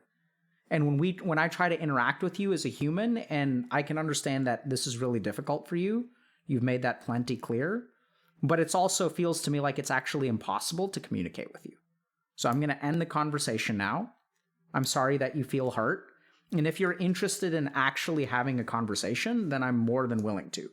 But so far, this doesn't feel like a conversation to me because you don't seem to be answering my questions. And they'll say, oh, no, I'm sorry. Like, what do you mean? Like, okay, I'll answer whatever you want. Ask again. You can say, no, that's okay. Don't worry about it. I'm going to go ahead and take a step back from the conversation. Even if they give in that point, you reinforce that boundary and you walk away. You can say, we can touch on it next time. I'll do whatever. Like, no, like, why are you leaving? I don't understand. Like, why you're so high maintenance? Like, did I hurt your feelings? And you can say, no, I'll do anything. You can say, okay, hold on. Fine. If you're willing to do anything, thank you so much. I'd love it if you just spent some time thinking about this conversation, and then maybe we can talk about it in a week, and I'm really curious, like, what your impression of it is. Goodbye. And then if they keep talking, you could say, I'm going to walk out the door now. You tell them what you're doing, you turn around, you just walk the fuck out. Okay? That's how you set a boundary with a narcissistic parent. Second time they come around and you can be like, oh, have you had a chance to think about that conversation we had? They're like, I don't understand why you blah, blah, blah, blah, blah, blah, blah. And you can say, okay, have you had some time to think about the conversation? Like, blah, blah, blah, blah, blah, blah, blah, blah. Like, oh, it hurts so much. Like, I don't know why you're mean to me. Like, why are you punishing me? Like, what did I do wrong? Say, so I'm seeing it again because now I've asked you 2 or 3 questions. I'm asking you the same question over and over and over again, and you don't seem to be answering it. Are you answering it and I'm just not understanding your answer? Because you seem to be talking about, how mad I am at you, which is like, I'm not mad at you. I'm just trying to understand if you actually thought about our conversation and what you learned from it. I'm trying to learn from you. I'm not mad. And they can be like, oh, you're so bad, blah, blah. And you're like, okay, I can see that maybe this hasn't been enough time, so I'm going to take a step back. I'd really appreciate it if you could think about this conversation. Goodbye. And you stick with it, the parent will start to change a little bit. You're not going to be able to cure them of their narcissism, but you can definitely reinforce the way that they interact with you. Right? This technique requires a lot of spine. You're damn right it does. Requires a ton of spine. So this is why usually the people that I teach this technique to are like people who have been in therapy for a year. So we teach them to find their spine. I send them to places like India and I'm like, go find yourself. Go on a meditation retreat for a month. Go hike in the Himalayas. Come back and then once you have climbed to the top of Mount Kilimanjaro, then you will return and then we will start to talk about how you can interact with your parents.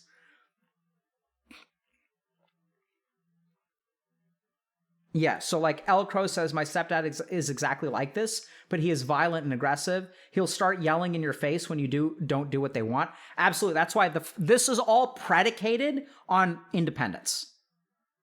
Because setting a boundary with an abusive parent, as long as you're under their power, is really, really challenging.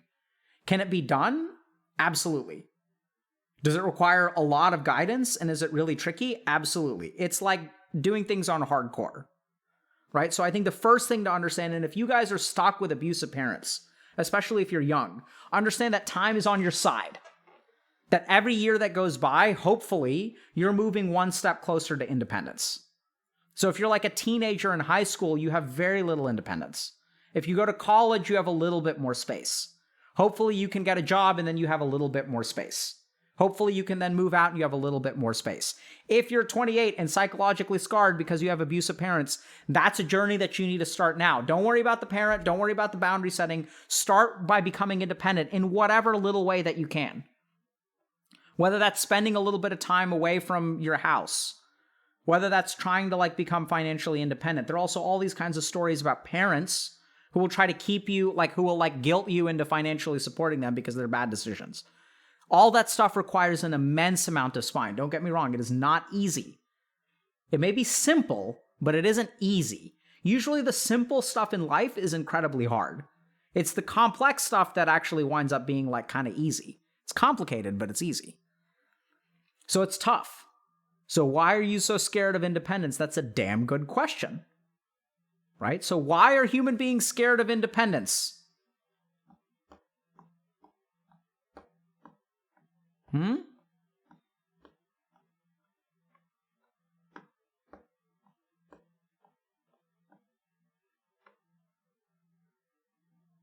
Yeah.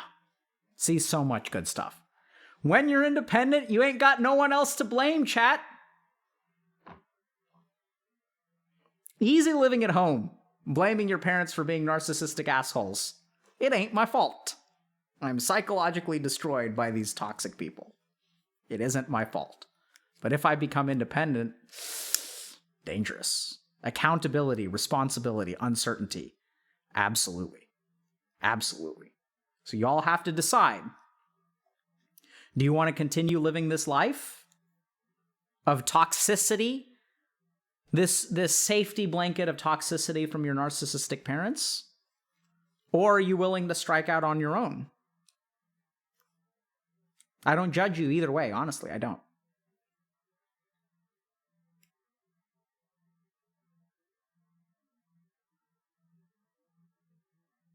Yeah, so when people say, what if it's not toxic? Good point. That's what I'm saying. The fear of independence doesn't have to be rooted in toxicity, right? The fear of independence is probably a lot about accountability, responsibility, and sort of a lack of faith in yourself. Because if you don't believe that you can be independent, then then independence becomes a very scary thing. Okay. I feel like we should get to a couple of other questions. What do y'all think, chat?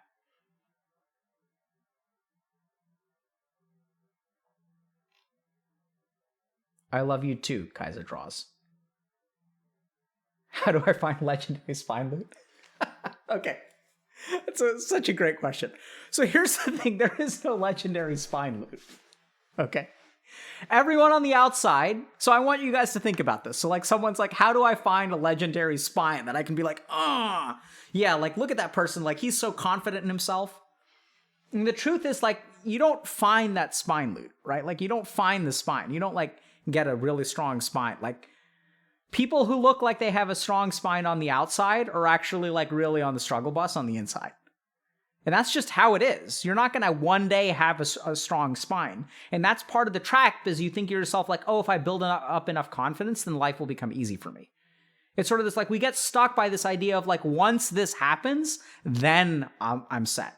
Once I get my studying schedule all regular, that's when I'm going to apply to college. Once I get my sleep schedule normalized, that's when I'm going to start eating healthy. There's this huge problem of like, oh, once I become confident, then I'll start like standing up for myself. Not how it works. The sad truth is that it's a slog. Every day is a slog of like uncertainty and terror. And then what happens as you live life is you begin to realize that like that uncertainty and terror is survivable. So when you finish medical school and you start like intern year, like I remember I started on night float, and like night float is like, so you're like covering like 60 patients in the hospital, and most of them are asleep, but it's mostly like emergencies. So it's like terrifying because you're like, you don't know what to do. Like, you're like, oh crap, like these people, I don't know what to do. And it's terrifying. Night number one is terrifying. Like, actually, night one is not that bad because everyone tries so hard to make it okay for you. And then like night number two is like terrifying. And then like slowly your senior residents start to pull away from you. And they're like, okay, he's kind of getting the hang of things. And so they're kind of letting you swim on your own. And then it's like every night is terrifying and it doesn't stop. The terror doesn't stop, chat. And it's not like you one day you wake up and you are so courageous that the terror is gone. You just get used to the frightening nature of being independent in a hospital. And then you're a PGY3.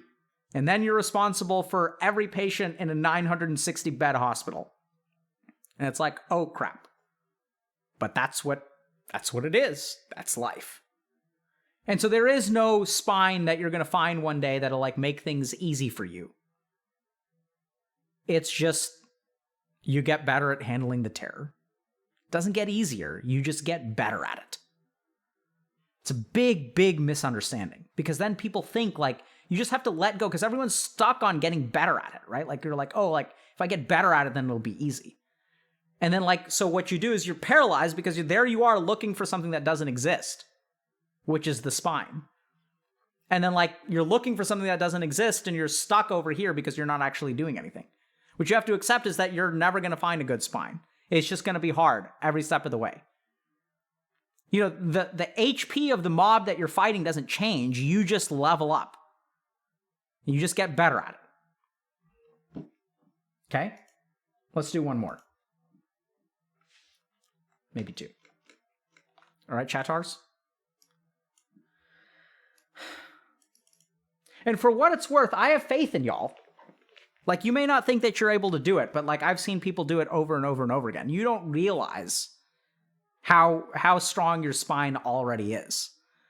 And when I say you get better at it, like you just have to put yourself up to it. Like you'll do fine. It's just, you have to just put yourself there. And like your natural strength, your natural resilience, which I have faith in you guys. You're like, I don't have any faith in myself because I haven't seen it happen. This is where like, I've seen this with hundreds of people now. Like, I'm pretty sure that you guys are going to be okay. It's going to be bumpy, but you'll make it to the other end. Most of the time. Like 99% of the time. You'll be fine. Just, you know, I won't even tell you to have faith in yourself. What I will say is it's okay to not have faith in yourself, and don't let a lack of faith get in the way of you trying. Because I have faith in you. I mean, I've seen it happen. I've seen too many noobs succeed too spectacularly to like lack faith in the rest of y'all. Myself being at the top of the list. Yeah, so someone's saying, Eclipse is saying, just try. Absolutely. I won't say just do it, because y'all are going to fail miserably. But don't let that stop you, right? Just queue up. Play the game, man. You're better than you think. And every game you play, you're going to level up just a little bit. You'll get there. All right. I'm 26 and in my last year in my undergrad. Hi, Dr. K.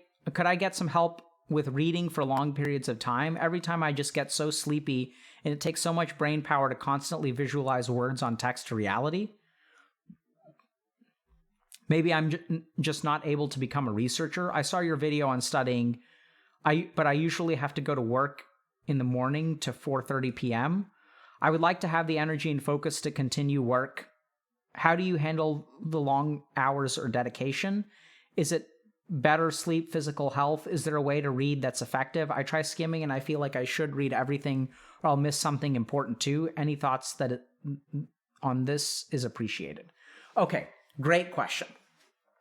So I'm going to just pull out what I thought the relevant pieces are. So one is that this person has a job that starts in the morning and goes to 4:30 p.m. I'm also seeing like there's this element of maybe lack of confidence. Maybe I'm just not able to become a researcher. And then you get so sleepy and it takes so much brain power to constantly visualize the words on text. I try skimming. Okay. So is there a way to be effective? Great question. Okay. So let's start with understanding what your situation is. So I want you all to understand that if you have a job that requires you to work like 8 hours a day and then you're studying afterward, that's going to be tough. So the first thing that I want you to understand is that like, it's okay to get C's if you're like having to work full time. Like there's only so much that your body and your brain are capable of. So the first thing that I want you to do is recalibrate your expectations.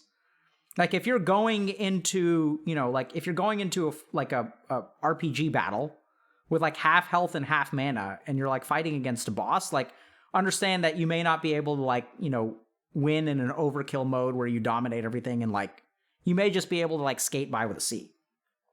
The other thing that I want you to understand is that that's okay, right? So if you're able to pass your classes, if you're able to advance things, once again, time is kind of on your side. Presumably, you're in the last year of your undergrad. So right now you're trying to juggle two things. You're trying to work and you're trying to do school. After you're done with school, then all you have to do is work. So you can't actually you're fighting a war on two fronts, and understand that when you fight a war on two fronts, like you may not be able to win perfectly at both. That being said, there are a couple of really concrete things to think about. The first is, just how, what the rest of your time looks like. Like, are you getting enough sleep? Because if you get really, really sleepy when you read, like that can be kind of problematic. Like sometimes you can't really do anything about that. Like maybe you just need more sleep. This is also where I'd think long and hard about, getting medical evaluation just to make sure that there isn't something going on. So the number of students who I've seen that struggle in some way because there was something that they didn't understand medically is like astronomical. So this is the kind of thing where if I was your doctor, I would check your vitamin D level in a heartbeat. So vitamin D is associated with like higher levels of energy, is protective against depression, is also protective against COVID. So like get your vitamin D level checked, get get your folate level checked. They're like actually medical causes of fatigue. There may be other things going on that you're not aware of. Like if you've got some low grade, like anti-inflammatory kind of crap, there's all kinds of stuff. There are other things that you can kind of think about from a medical standpoint as well. So I'd ask a lot about your caffeine and other substance use intake. So caffeine gets into this really tricky cycle. Like I remember in residency, I was drinking like 3 cups of coffee a day and was like exhausted all day. I was just wiped. I would have like 1 cup of coffee in the morning at like 6:30. And then I'd have like another cup of coffee like around like after lunch, like at 2. And then I need like a 3rd cup of coffee around 5:30 so I could finish my work at like 9. And getting off of caffeine was very, very helpful. And it's tough, but sometimes you got to do like physical things like that. In terms of sleep, you have to also be careful about the quality of your sleep too. So think a little bit about, what's the quality of sleep that you're getting. This is also the kind of thing where like if I was your medical doctor, I'd evaluate you for things like sleep apnea. Because sometimes like sleep apnea is one of these things that people don't realize. They'll go years where they just feel like tired and their brain isn't working and crap like that. And it turns out that you're having these apneic episodes. And an apneic episode is when you stop breathing and then you like suffocate a little bit and then you like wake up. And when you do that 15 times a night, it is not restful for your brain. So I want you guys to think, I mean, so this is where, I know this sounds kind of unsatisfying. Maybe this is something I should think a little bit about, but this is where, like, as a medical doctor, when I get cases like this where, young, healthy people are coming into my office and they're having trouble working, there's a differential diagnosis. Are you just simply trying to do too much? Do you stay up too late playing video games after you get home? And then there's also like all kinds of stuff. And this is the sad thing is I see people who are doing everything right. They're eating relatively healthy. They go to bed on time. They have a little bit of fun here and there. And there's some kind of medical thing like a vitamin D deficiency or sleep apnea or any number like their vitamin B12 level is low. There are all kinds of other things that can contribute to your energy level, which I think it behooves you to really get them checked out.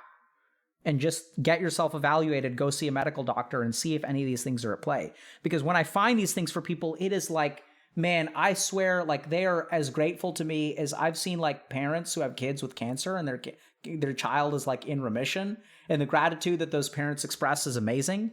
And I've seen the same damn thing from like 25-year-old students with like B12 deficiencies. They're like, thank you so much. Like, I didn't realize like life, like I just have so much, like I just like didn't have energy. Like you guys are just running like half on empty. And it's tough. So get yourself medically evaluated. Don't worry about dedication, because I don't suspect that you have any problem with dedication. And then lastly, like understand that you just may be asking too much of your body and your brain right now. Like I hate to say that, but that could be true. And so what you want to do is don't think so much about this year, but think a little bit about, okay, next year, like what can I do? What should I handle? Like, should I do a little bit less, do a little bit more? Really start to think a little bit about it. And then the last thing that I'll say is that there's a lot of like alternative studying stuff that you can figure out for your own cognitive fingerprint. So I, for example, can't read stuff for extended periods of time, but I can listen to stuff on audio. So I did this kind of thing where like I do half of my reading like on audio. So I'd be, cleaning the house, cooking, and like I just have the audio lectures going. And then I found it to be like really easy. And then I would have a very focused way in which I read. So some people will say like, oh, I have to read 3 chapters. And it's really hard for them to read 3 chapters. Whereas what I find is a lot easier from a cognitive standpoint for someone like myself who like just can't read 3 chapters straight is I'll listen to a lecture and they'll be like, okay, here's a list of things that I need to read. So you need to be like very proactive in your reading. And then you're skimming the page and you're not trying to read 3 chapters. You're just trying to read these 3 parts. And if you chop it up and make it really small, then it could really help your attention span, because then it's completely different. It's not like you're just reading 3 chapters.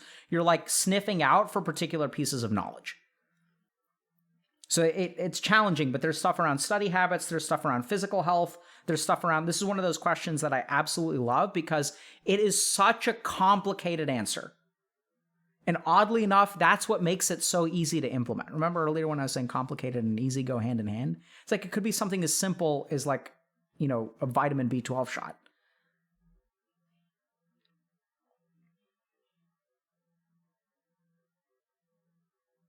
Okay, so there's a good question. How do you get your physical health together when you're busy? I know it should be a priority, but there's often so much to do as a student. Absolutely. So this is where you don't get your physical health together. You just take one step in the right direction. So I'd say if you're a student, are you eating 5 servings of fruits and vegetables a day? If the answer to that question is no, what you should do is just eat 1 damn piece of fruit more than what you normally eat. So it's going to be the kind of thing where if you go to the library at like 3 p.m. after your classes and you're there for 4 hours, take a piece of fruit with you and just eat it. Like during a break, like put your books away, walk around outside for 10 minutes and eat a damn apple. That's how you start. You don't get your physical health in order like a one size fits all thing. It's just like it's a slog, and every day you try to do like a little bit more. Just start with something tiny that you can start to implement. It could be something as simple as like going to bed a little bit earlier or reading instead of being on your phone before sleep, like reading fiction or something, listening to an audiobook. There are all kinds of things that you can do. You just got to start somewhere. Fruits, banana, absolutely.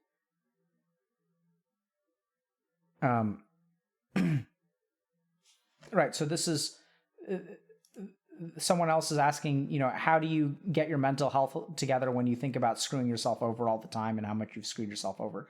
Once again, same kind of thought. You don't get your mental health together.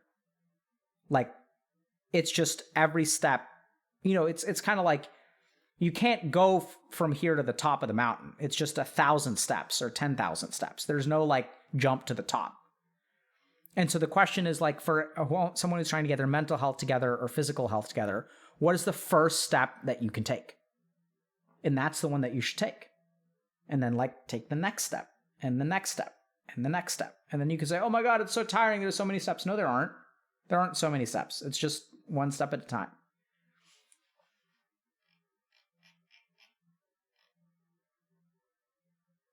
Is mental health actually brain health? Absolutely. So like, and brain health is body health, and body health is mental health, and mental health is body health. It's all connected, folks. I know it sounds crazy, shocking, but your mind exists in some correlation to your body, and your brain exists in your body. And there's a lot of stuff about this. Like, so we finally dig into this in the Dr. K's guides. I'll just show you guys. So I go into this in a lot of detail because it is like really, complicated, but so like, even if we look at, so like, okay, who here thinks that anorexia is a mental problem? You guys have heard of anorexia nervosa? Anorexia, mental problem? Yes? Yes, yes, yes. What do you guys think about this? Fascinating, huh? Right, so there are even theories that anorexia has something to do with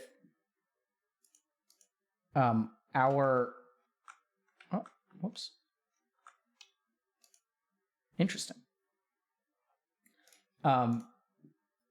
Even has something to do with our brain gut axis. So let me pull you guys up another paper.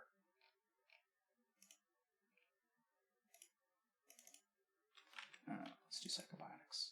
Is this the right paper? Yeah. Okay, so here's another one. Okay.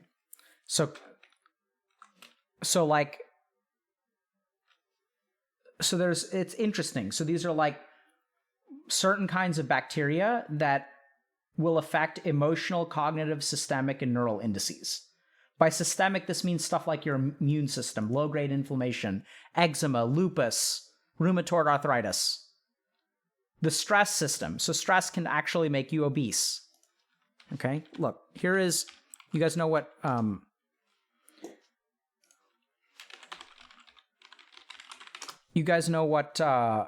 cortisol is?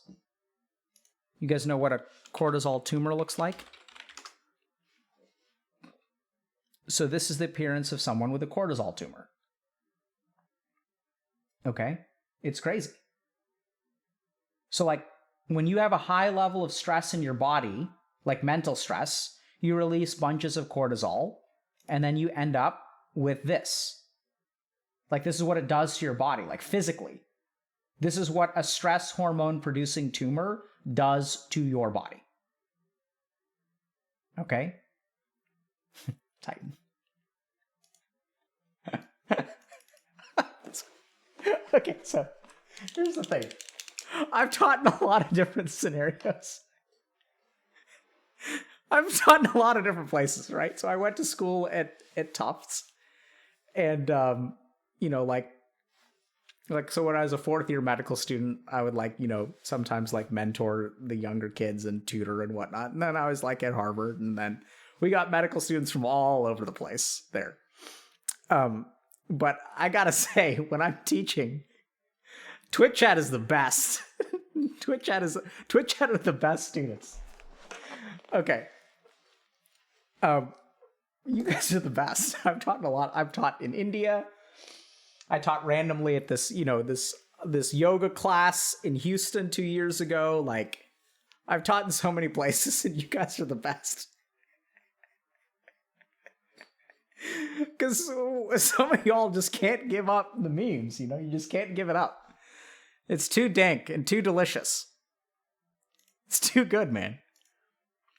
Yeah, so, when it comes to studying and like how to study efficiently, I think this is something where maybe we're going to have to make another Dr. K guide, but it's super complicated, chat.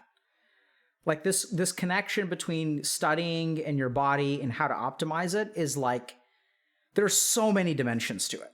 So many dimensions. And even doing things like meditating can help. So like meditating can help in terms of an attentional change, right? So meditation trains your attention, but it also reduces your cortisol levels. When it reduces your cortisol levels, it can also affect your insulin levels. Insulin makes you cognitively sleepy.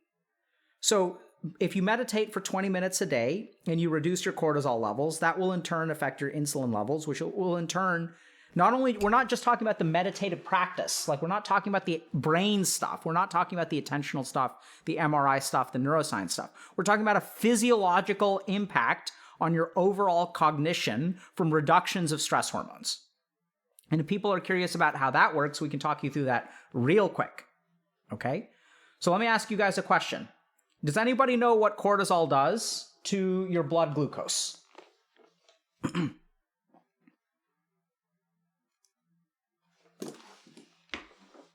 Raises it. Very good. All right, chat. We're going to teach you guys something else. Okay?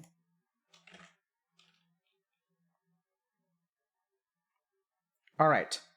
Let's learn about cortisol and blood glucose before we wrap up. Actually, let me ask you guys this. Do y'all want to learn about this, or do you guys want to learn meditation? What do y'all want? Physiology, science, or meditation? Okay, we're going to do this today. And then we'll do a quick bout of meditation after, okay? Tiny. We'll just do Nadi Shodhana because that reduces cortisol. So let's think about this.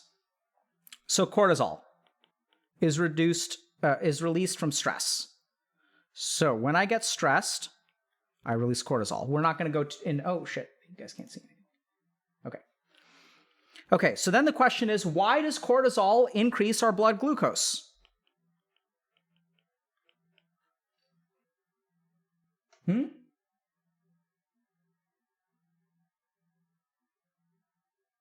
Why? Emergency readiness. Yes, run from predators. Very good. So this is what cortisol says.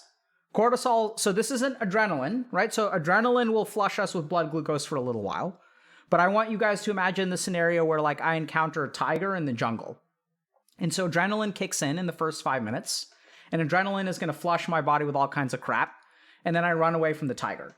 But then what happens is our body's like, oh shit, there's a tiger in this jungle. Let's get like 8 miles away. Let's move at a decent jog for the next 8 miles so that we can get far, far, far away from the tiger. And so what cortisol does is it sends the signal to your body that says, what we're going to do is we're going to break down fat, glycogen, and muscle, all for the purpose of making glucose. Okay?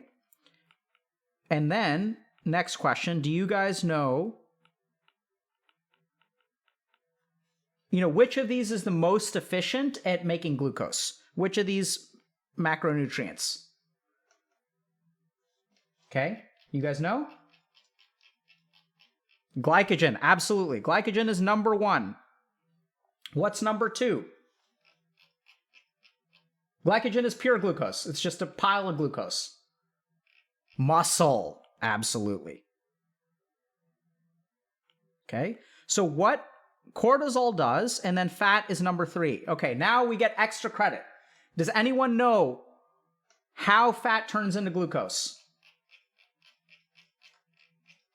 Ketosis. Right? So here's the crazy thing. When it comes to gluconeogenesis from fat, it's just the anchoring molecule. Remember that you've got like this little anchor over here, and then you've got the fat. So this is all of this energy. This is like 95% or 98% or 99% of the energy, and fat is over here, which you cannot turn into glucose.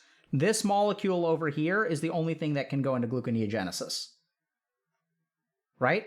So this is number 3, very inefficient. So your body says, when you have cortisol levels that are high, it says, you know what? Muscle is great, but it is more efficient, or it is more important to destroy 10% of our muscle to make sure that the other 90% of our muscle has ample energy. So that is what we're going to do. And now, chat, we go to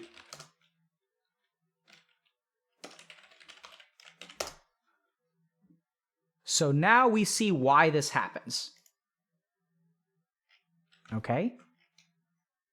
So you see muscle wasting in extremities. Why is that? It's because we've got all of this cortisol floating around telling us to sacrifice 10% of our muscle to fuel the other 90% of our muscle.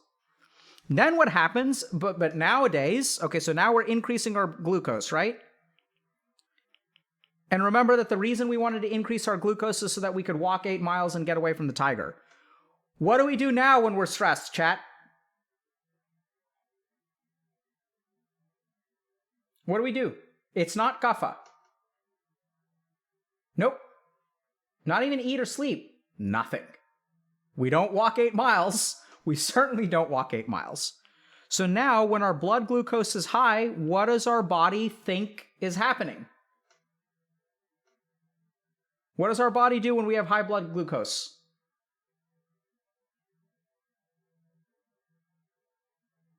Then the body gets confused. It's like, oh crap, we have a bunch of blood glucose floating around in our system. Maybe we just ate a meal. Cue insulin. And what does insulin cause blood glucose to be stored as? What does insulin turn? Absolutely. Fat. So cortisol tumors, or stress, literally take muscle and transform it into fat. This is what we understand physiologically. And then let's hypothesize. If this is true, would you expect a cortisol-producing tumor to result in people that have a lot of adiposity with very little muscle gain? And the answer is that is exactly what happens. Exactly what happens. So this is crazy, but if you meditate and you reduce your cortisol level through meditation, it actually can help you gain muscle and lose weight. It is insane. So people are asking about, mind and brain and body and all this kind of stuff. And absolutely meditation is a mental practice, but physiologically, and this is why I love having gone to medical school, I feel really privileged. So this is part of the reason that I sort of I'm not trying to place a value judgment with what I'm going to say, but personally what I loved about becoming a medical doctor instead of a psychologist was that this is the stuff that fascinated me. Is that our mind is so much more than just our mind and our brain. It has so much to do with our body. And so if we think a little bit about when someone says, oh, I'm tired, I can't think properly. It's so hard. I get sleepy when I'm reading. I have questions for you about what's your glucose. What's happening with your glucose metabolism? What's happening with your insulin level? And it's just there's just so much going on here, guys, that y'all can really understand and learn. And here's the thing is that I've said that's why I went to medical school. But the other really cool thing about this is that you don't actually have to go to medical school to learn any of this stuff. I mean, if you want to learn clinical medicine and how to deal with hepatorenal syndrome and prevent cardiac changes post heart attack, by all means, you definitely need to go to medical school. You can't really learn that on your own. But in terms of this basic physiology, you guys don't have to go to medical school to learn it. In order to understand how your body works, it's as simple as eating some carbohydrate and seeing what happens to your ability to read. So I have a different kind of meditation for you guys today. Okay, it's very simple. I want you to pick a cognitive task. We are going to say, what's a good cognitive task?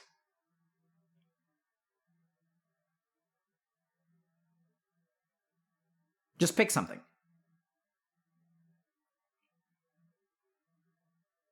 Okay, so some people said homework, reading, chess. Fine, playing League. So this is what I want you guys to do. for the next 7 days, I want you to pick your cognitive task, and I want you to eat a carb. Like, don't do this if it's unhealthy for you or if you don't normally do it, but it can be something as like if you guys are eating carbohydrates, like if you're eating cookies, for example, like let's say you have Oreos in your pantry and you eat Oreos on a semi-regular basis. So what I want you to do is just like eat the Oreos and then like, I know it sounds crazy, but play a game of League of Legends and see what happens. And really pay attention to yourself. Don't worry about winning or losing, but just see like whether, like what happens to your mood, what happens to your reflexes, whatever. Or if you like eat pasta, like you can do it with pasta and reading a book instead. Try to study before eating and then try to study after eating with a carb-heavy meal and see what the difference is. And then if you guys want to go like crazy, you can do that for 3 days. And then you may start to feel awful, which is totally fine. Then stop doing that and then eat a carb-light meal. So have like salmon and tofu. Or sorry, not salmon, like salad and tofu. And then eat like, and then try studying afterward and see what happens in your mind.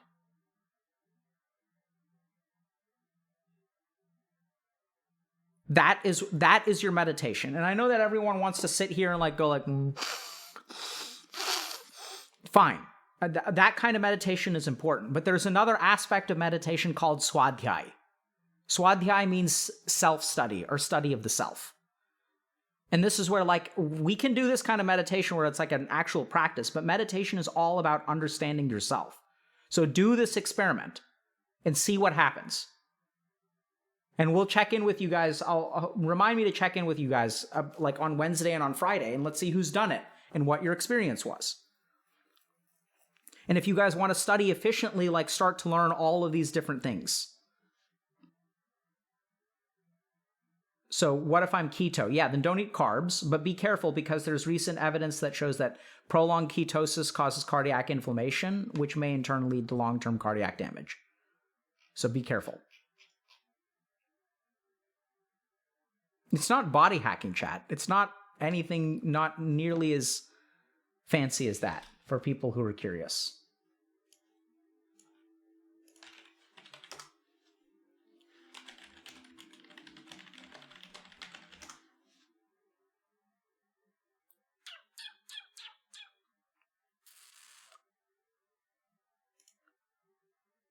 So this is a little bit scary, okay? So just make sure that you guys like understand what you're doing.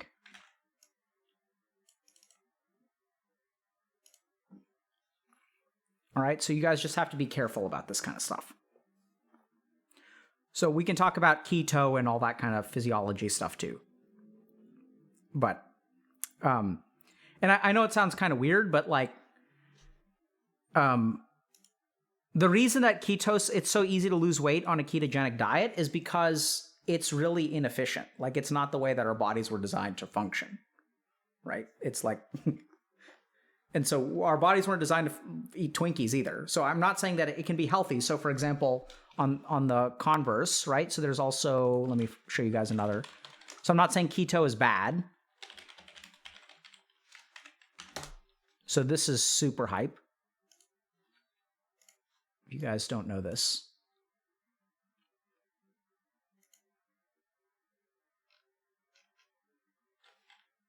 I'm trying to find a decent.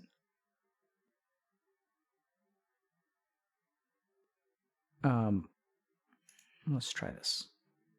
Just a decent paper, yeah. So there's evidence that, for example, ketogenic diets are effective at helping to control epilepsy, especially in children. So I've seen kids that like, their neurologist will put them on a ketogenic diet, and it seems to help a lot.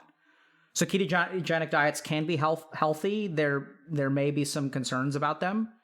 The ketogenic diets have shown to be like effective for things like diabetes and the O word, which I understand is now banned on Twitch, which I can't say anymore, even though we're talking about ketosis and metabolism. So we're just going to call it diabetes and other things. So Dr. K is keeping up with stuff. So, okay. Point here is that when it comes to efficient use of your brain and efficient use of studying, it's complicated. And like, learn this stuff, chat. I'm telling you, it's really cool. It is so damn cool to learn about like the way that your body, like your brain lives inside your body, and your mind is somehow a something that manifests in some form relating to your body and your brain, right? So jury's out on what the mind truly is.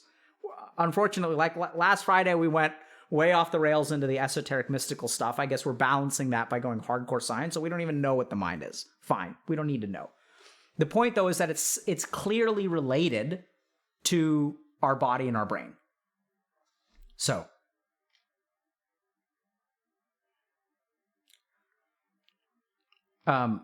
yeah, speaking of diet, can you touch on intermittent fasting and how effective it actually is, and is it sustainable? Yeah, so this is where I think, like, these are all, people are like, can you touch on it? And it's like, no, like, I want to talk to you guys for 2 hours about intermittent fasting. So here's what I'll say about fasting quickly. I can touch on it. I find it unsatisfying because it's like, let's actually like get into it, right? Don't just like, oh, it's like intermittent fasting good? Like, is it bad? Depends. Short answer is that it seems to really help people with weight loss when they do it consistently. There's some evidence that intermittent fasting is closer to like what we, evolved to do, which is to have, more time between meals. And also fasting has been like a huge part of spiritual practice and what the yogis and Ayurveda advocate for health for thousands of years. So it may not be as simple as intermittent fasting, right? So if you look at like intermittent fasting is just one way of fasting, but there are all kinds of other fasting. Like there's restrictive diets that yogis will be on. People will have like no carb fasts, or not no carb, but no grain fasts. In India, like those are very common sources of fasting. There are different kinds of fasts, like only eating dairy and fruit, and steering clear of like other stuff, even no legumes or anything like that. So there are all these different kinds of fasts, and I think fasting can be very healthy for people. And Ramadan starts today. So yeah, and someone's saying not just the yogis, Christianity too. Absolutely, right? So like in Islam, like it's Ramadan today, and like maybe like they've been fasting for some time now. We also have Lent, right, where people don't eat red meat and they sort of stick with fish and other things. So there's good historical consistency that cultures from all over the world will restrict their dietary intake for all manners of for reasons. And I think it's a beautiful thing to kind of dig into.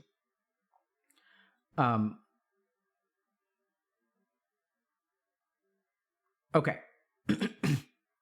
So that's it for today. We're over time. Any suggestions for who we should raid? Who are we raiding, Chatars?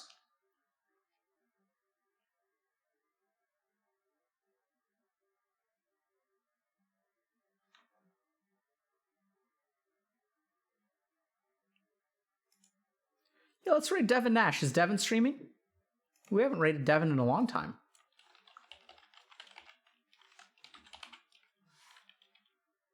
Botez? We were talking about... should we raid Botez or Devin?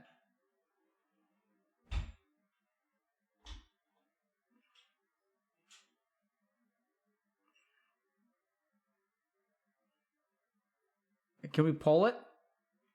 Oh, Devin isn't live. Okay, we're going to raid Botez then.